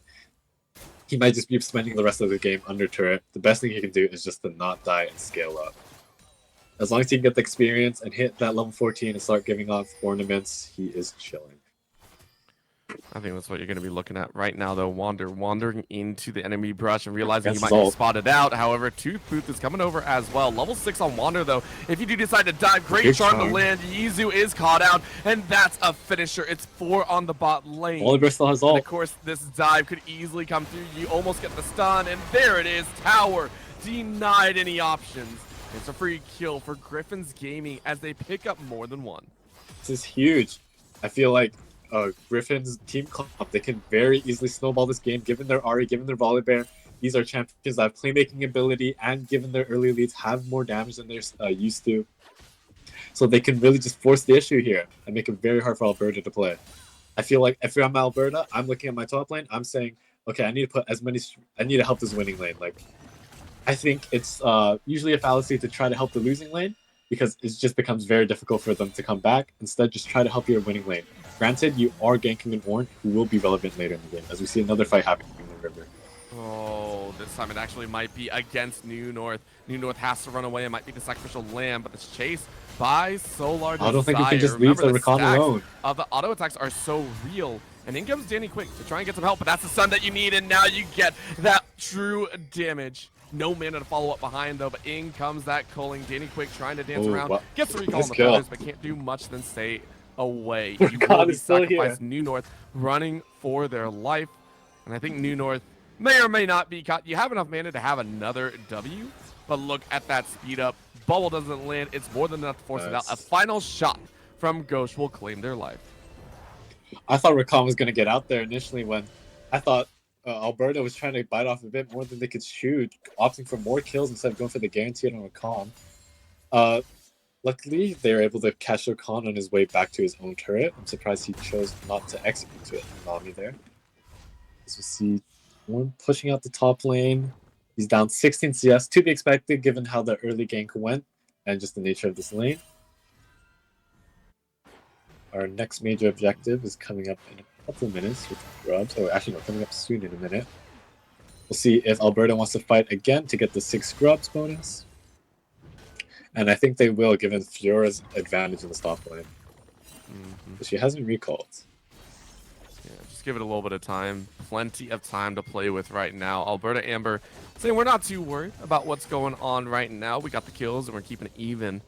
Of course, for their composition, they want to get a little bit more leads. You want to have Solar, basically another split pusher, just kind of carrying your way forward. For sure. And you want the Fiora to do the same. Honestly, it's more of a push and pull, and you want to be in control of who pushes and pulls. Alberta Amber, though, sells up for a top side look. You can see Yizu, 58 CS in the pocket, 17 camps to finish. But this game could do more than enough as Solar is also joining in. Horn called down. I believe Flash is TP available. You coming in, they're all in the TP as well. This can get a little bit messy, as I really don't think an Ari has enough damage as he's expecting. That's the jump out, Flash, and then some. But Yizu lives with just a smidgen of HP.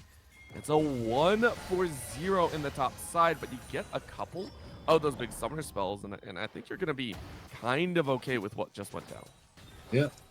I thought that TP was looking a bit too much. Maybe they're pushing the lead a bit too far, but honestly, it almost worked. Udyr's left with 1 HP, seems to be the name of the game this time around, where everyone's just living on 1 HP. As yet, Alberta starts the grubs, are likely to get it. Ari having no ult from the previous fight makes it very hard for them to contest something. And yeah, like, I don't know. I feel like Gryphon might be a bit too trigger happy. I suppose they're looking for place top when I feel like they should be looking for place bot lane. Given that Fiora is not much Born can do to this Fiora, and might as well just play for the lane that can possibly win. See Ornn answering the Aurelia here. If not careful, he can actually get a kill. And she walks out. I think they're going to be fine. Yeah. Very safe situation. Honestly, this is one of the games where I think it's going to be very quiet in certain situations. Yes, we see these outcroppings of fights, but I don't think anyone has to fight necessarily. Yeah. For Gryphons, I mean, you're okay scaling up. You're going to say, hey, yeah, the Ari might take a little bit of time to hit full build or anything like that. But you have a Xayah Rakan. Like, you don't have to force anything. However, this gank on this back end through the lane might be a little bit fun. You already see the call down. The match of the junglers is one to watch for. That's going to be almost a knockup, but I think Wander stepped out. It hit on the back line, though, as they're still waiting. Quickness comes in. That's the bear to show up. But guess what? Yizu is on the back end. It's a jungle for jungle fight, but the bear wins it out. What a win, number one. Another recall, but no knockup to follow through. And now that's Ghost to follow. That's the cleanse. Get a couple more auto attacks, and you get the double kill. Yes, the bear slams down, but the damage has already been done. Gryphons have lost this bot lane battle and will lose hold on. For the price of 2. What an auto attack pattern, but it's still Solar to win it out. The Aurelia kind of carrying that battle top side. We're seeing Vi, I Love You try and get some extra plates and is winning out on that CS department. Keep in mind, Vi, I Love You is massively ahead in the gold department. Yeah. Wins all around for about Alberta Amber. Yep, from the earlier play, Arya has no TP, Aurelia does. TP's bot is able to finish up that Volibear, get that shut down.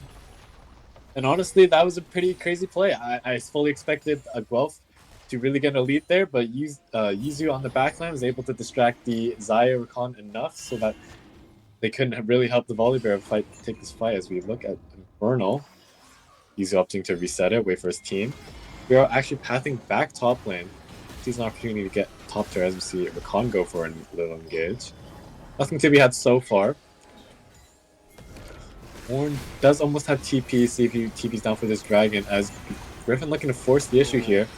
Able to get the kill onto Yizu, again just caught out without his team. I feel like his team should have been there to back him up, but perhaps he was also too overextended as Lucian was looking to clear midway and we were not looking to help. I think they're more than, you know, in a situational advantage. Gryphon's gaming just trying to take the little pieces, and they stack themselves up with dragons once again. It's Cloud's soul to play for. Not the worst one in the world, but, you know, everyone's kind of getting a piece. Gryphon say, hey, we got the dragons. Alberta are saying, hey, we got the towers. Both sides kind of leaning in either direction, and it's kind of waiting for that moment to kind of break out who is going to make that big play. And right now, it's another dive, getting that gold where you can. However, remember, this is an Aurelia that is actually quite strong in the auto attack patterns, but Wander throwing down the same auto attacks into stuns leads to a kill. Herald, though, goes the way of Bai. I love you. Remember, Bai is just running that split push style. Yeah, Aurelia just not in range to get onto the range creep there. Of course, he was only queued onto the melee. I'm able to get the Q reset. Maybe if he got onto the melee, or sorry, onto the range, get all the Qs, heal back up. Maybe look for a kill onto Volibear. But that was not the case. Golf plays it well, gets that kill, and probably get this bot tier 1. You see Horn doing his best to try to defend his Gromp. Not much he can really do. He's not sure what the Fiora is, so he doesn't want to look to fight him. And yeah, this is now the specialty of Lucian Nami, where they sit in the mid wave. Anytime Zyricon wants to walk up, he dashes in with the Nami, does big damage, backs up. Instead, looking to actually get in and out, but that's going to be a challenge here. Knockup is good, denying that extra press the attack, but here's the other side of it. As much as you're putting in this mid lane, Danny Quick and New North are literally just trying to hold.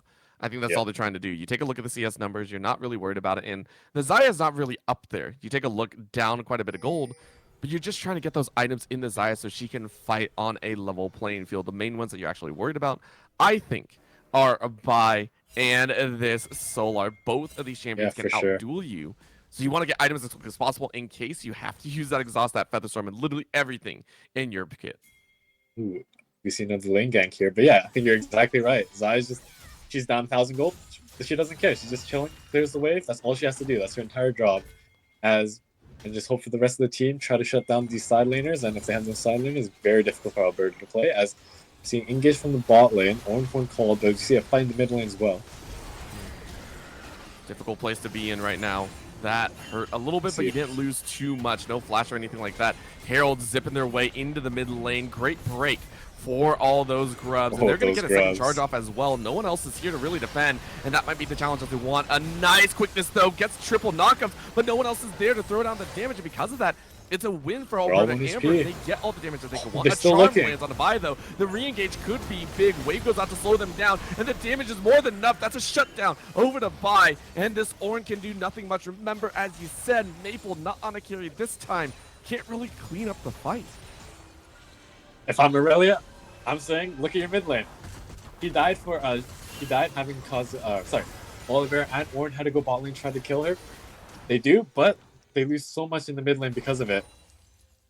They lost, the second turret, got a kill, chunked everyone, and then Wander looks for the re-engage. Unfortunately, unable to. The rest of his team is 1 HP. The Nami's wage is completely zoning them out. Ornn having to back before he could TP as well.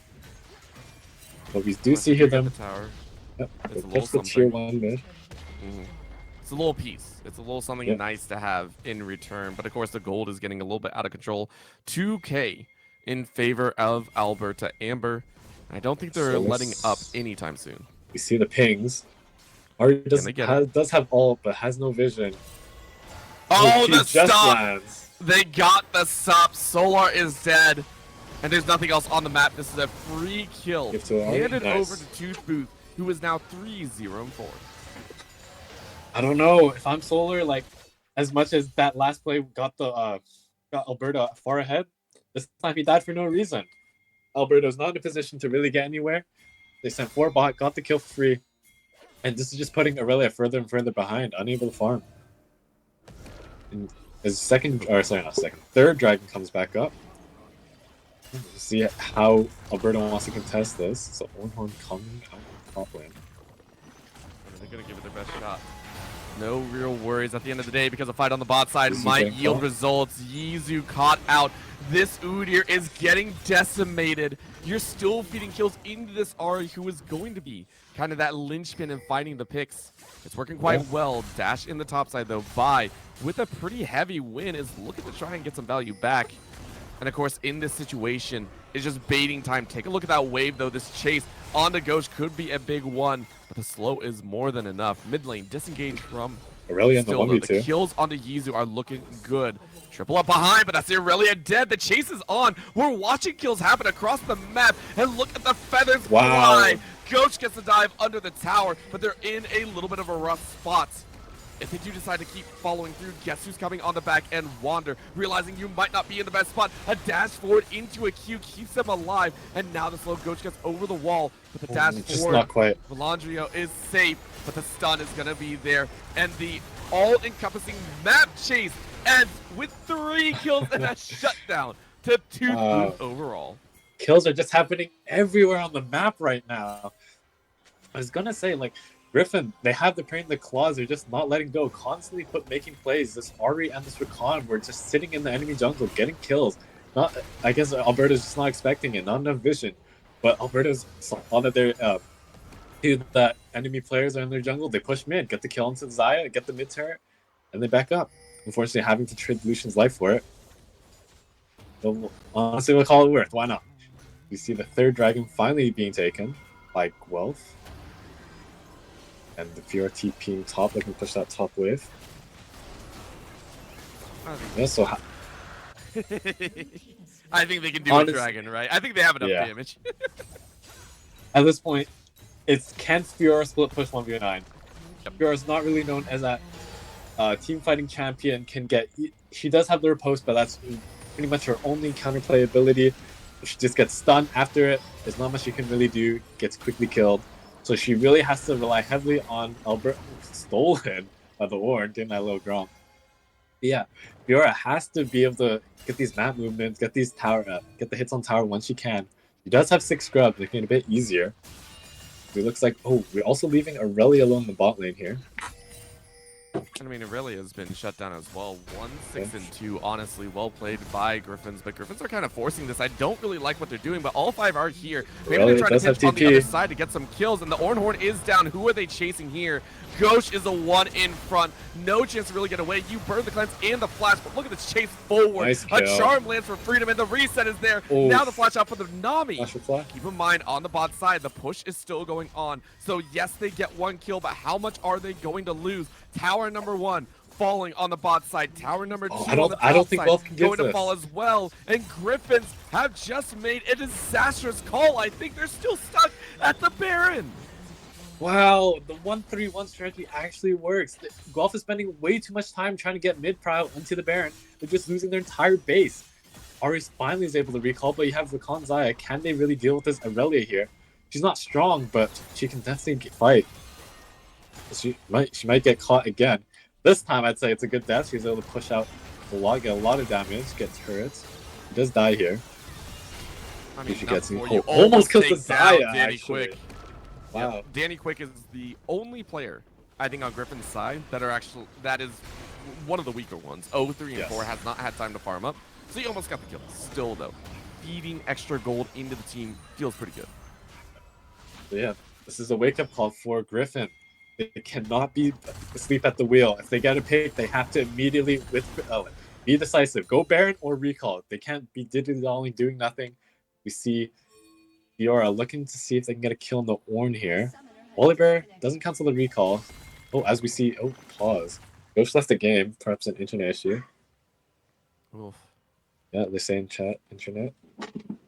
Yeah, feels a little looking at this game state. What are we thinking right now?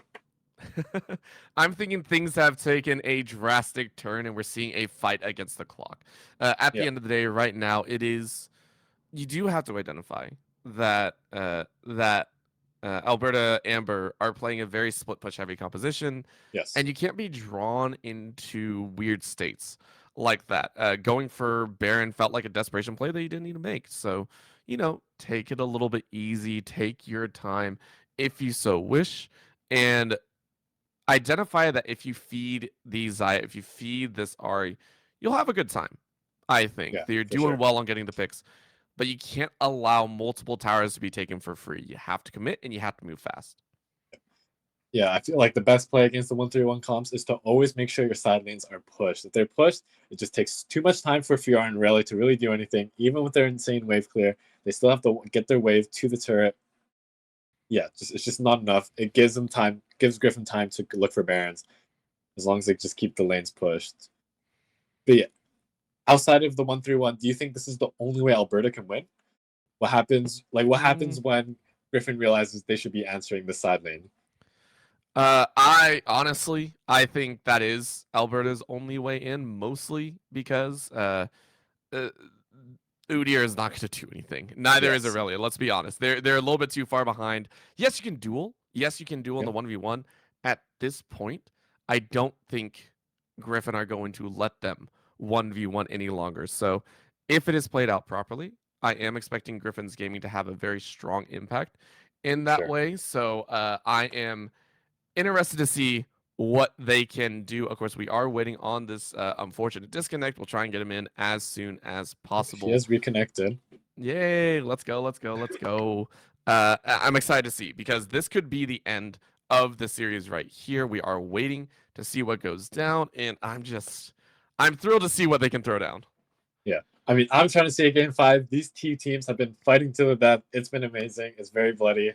But yeah, like, I must agree. Like, Gryphon seems to be in a much better spot here. The Relia being so far behind, the Spoodeer not really having much of an impact, makes it very difficult for Alberta to really do much outside of the side lane. This Fiora really hasn't. He's gotten 3 kills in the early game, but really hasn't had much of an impact outside of that. I know it's hard to impact fights as a Fiora, but yeah, it has to look to step up here. You know, One hopefully part we is get this figured out this- here. We're still working through it. Taking a look though, if we do go to a game 5, because Yep. we have to look that way. There's a possibility of it all day long, For no sure. matter what in a fearless draft. I we're think back. it's there. And I want to ask. Oh, it looks like we are good to go as we are hopping right into game here. Gonna be a good time. Hopefully, we get to see exactly what gets thrown down here, as I think they're still kind of spread out. So if we do see a game number 5, This is though, another pause. Joseph, what do you think we are going to see specifically? You see another game 5. Okay, I think this kind of 1-3-1 draft is very difficult to play. It requires a lot of communication, a lot of macro. I think their success in the first game was just strong front to back. Your AD carry hits the closest target, the tank, it's fine. Just have your front lines soak up the damage and just try to fight through that way 5v5. Because it seems that, yeah, anytime they try to play for a dive comp or a 1-3-1 comp, it just doesn't seem to work out. One of the weaknesses of Alberta throughout the series has been their coordination, has been their teamwork. And playing something a bit easier, something that anyone can win on, like a front to back, I think is the way to go. As we see, a massive chunk out here. However, that's still another catch. Keep in mind, the backdoor is happening as well. So this is going to be an all or nothing fight Fiora have here. a wave? You get these kills, maybe you get more. That's a slam down there. You get another stun, and it's 3 dead, or at least 2 so far. But how much further do you want to chase? Where is Maple? Maple was forced to recall here, and Bai gets multiple free inhibitors. Of course, the kills come through, though, and you can go right Baron? back to Baron. You are sacrificing your base to get this Baron. Honestly, I respect the gamble, but it has to pay off. Take a look at the route. Yeah. This is Bai looking to try and clean up on the back end. This could be very, very dangerous. Of all the I don't players think that Bai are should go currently in still here. fed, it is this Fiora. Maple coming in from the side, gonna try and help out here, but it looks like it's gonna be peeled off. You don't want to sacrifice yourself right now. You're gonna try and turn it around. Spidey? Good damage to go down. Bai getting a good couple chunks. That's a huge charm, though. He almost gonna turn around. Smite comes through. Now you can turn the fight. Bai gets knocked up. Does not get anything else, but the stab is good. At least you're able to get the Xayah, but it's still 4 Barons strong. let's break that down.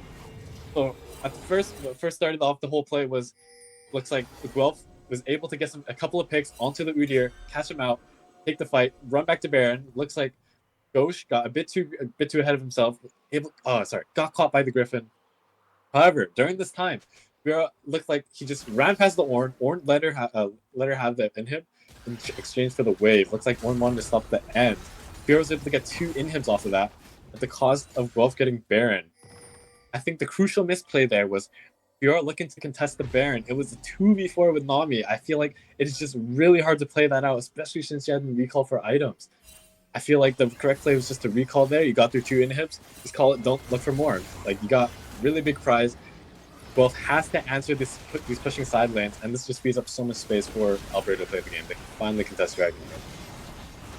Finally get one for themselves. I think this is backside to it. Of course, it's Cloud. Like, you're not overly worried about it, so you're like, okay, Yeah. I can chill out with this. Honestly, I don't think Gryphons are losing anything by giving up the Dragon. The main thing, actually, I would say, is you open up the inhibitors and you give a lot more farm to Danny. Maybe that was their goal. Of course, the slam down going is a for big the call here, engage. as they're going to dive in for this fight. And guess who's fed? They carried these fight. The Ahri with the triple. The quickest kills we've seen this game. Wow. This Ahri just does so much damage. 11, 0, and 7. Has the upgraded Ornn item of Malignance. Has 10 Dark Steel stacks and Rabadons. This Ahri is just clearing everyone right now.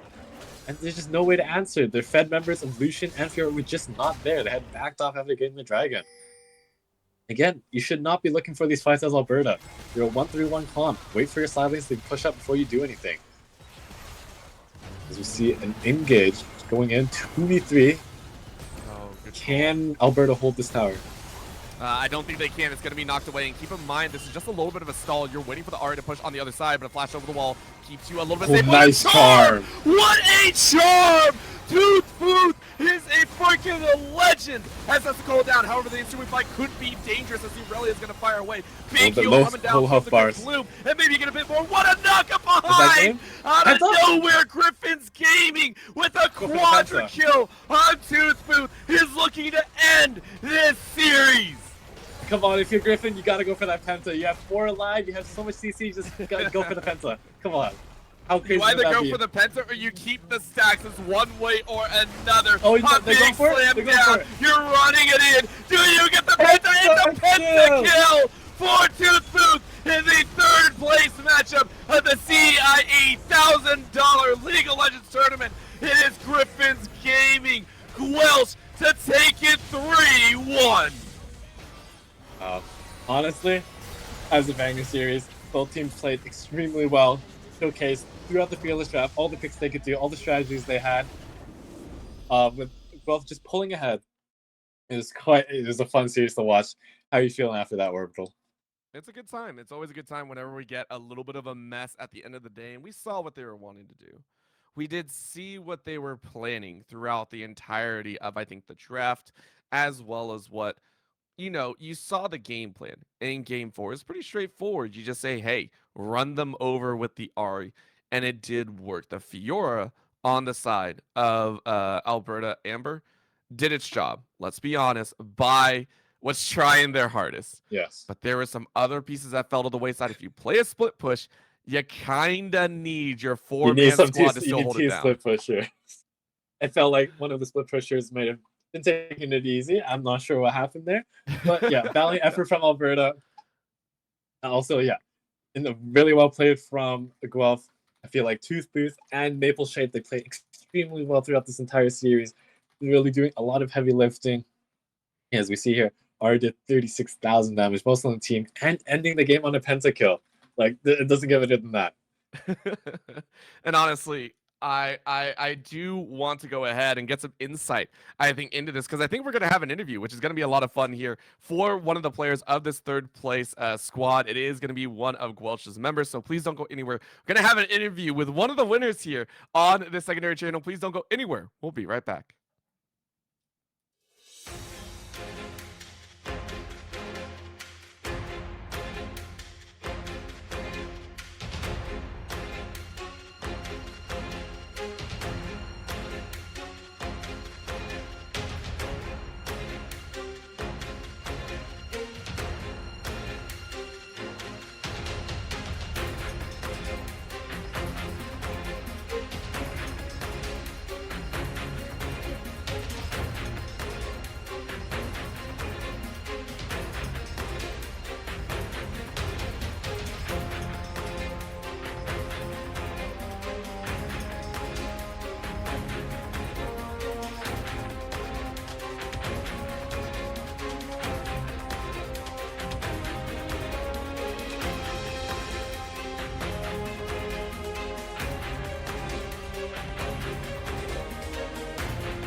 Yo. Hello and welcome back, everyone. We are here with an interview with the one, the only Tooth from the mid lane for the Gryphons gaming squad. Tooth, how you feeling? Because we know you got a big party with that pentakill at the end. Yeah, I'm feeling really great after that series. Honestly, the only issue is like we dropped one game. We were very sloppy in our first game. That's it.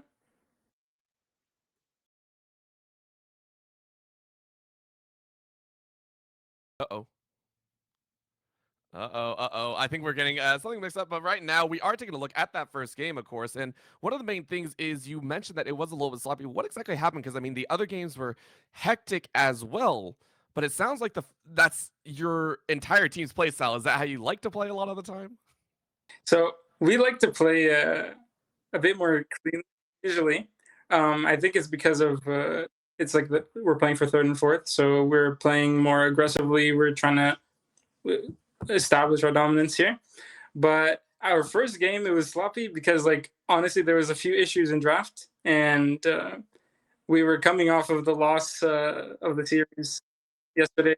We were a bit down. Yeah, I understand that one. And I mean, looking forward, even, I mean, you yourself almost had a redemption arc from game one into the next year. It seemed like you had a rough time. And with the Fearless draft, it does opt into that kind of sometimes you have to give a little bit in a certain lane to get a win anywhere else. Was that what you were looking at in those games? Because it seemed like you got kind of the brunt of either the blind picks or rough matchups. I mean, the Diana Vex felt a little bit bad, I'm sure, in there. Yeah.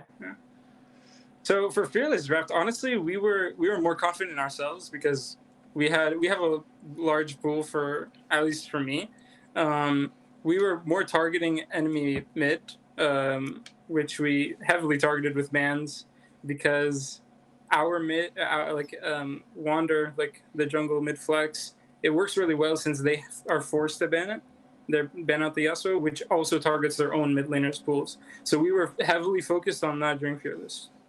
Oh, okay. Yeah, I like it. Yeah, I had a question about that actually. You spend time, flexing between Wander and yourself as a mid jungle. How's that dynamic work?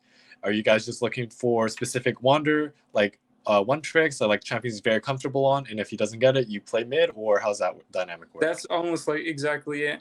So we're playing heavily into Wander's strengths. So like he's a very, very strong Yasuo player. So if an enemy team does not ban it, it's disastrous for them. And I can play jungle. I've played jungle a lot in previous seasons, but now I'm actually a mid main. But like I'm very comfortable on jungle still. Nice. And how did the team feel going into that last game? You guys were up 2-1. You guys were played extremely well. Or sorry, it was actually a bit of a close game in that third game. The second game was a bit of a stomp from you guys. How are you guys feeling? How's everyone doing? So after that third game, we were very, very confident. Like really, yeah. After that third game and how we were able to pull it back, that boosted morale like seriously. So into this final game, we were very confident. Sweet. Is there anything out there you'd like to say out there to the fans? Honestly, don't doubt the Gryphon Gamings. Don't doubt Gryphon Gaming at all. Nice. All right. Yeah, I can appreciate that one too, Pooh. Thank you so much for the interview. Congratulations again, ending this tournament here on a very high note, of course. What was that? Unkillable throughout the entirety of that last game, plus a pentakill. Thank you so much for the interview, sir. Yeah, thank you so much, too. All right, with that, we are done here on the secondary stream, but there's more League of Legends action. We went to Game 4 here on the day in this third-place matchup, but there's a Game 5 going on in the Grand Finals. UTM versus UW Warriors are going the absolute distance, and it's going to be a messy one at the end of the day, so make sure to head on over there. Make sure that the giveaway is still ongoing there as well. Make sure that is hashtag CIE 2024 if you still want to try and enter in for some of those amazing cards for Riot Points and all of that. And of course, we'll see you all later. Thank you so much for tuning in. It has been Orbital and Joseph here on the booth with our amazing production as well, Maddie and Caprixel on the production side. Thanks so much for tuning in. Head on over to the other channel, and we'll see you all later. Bye.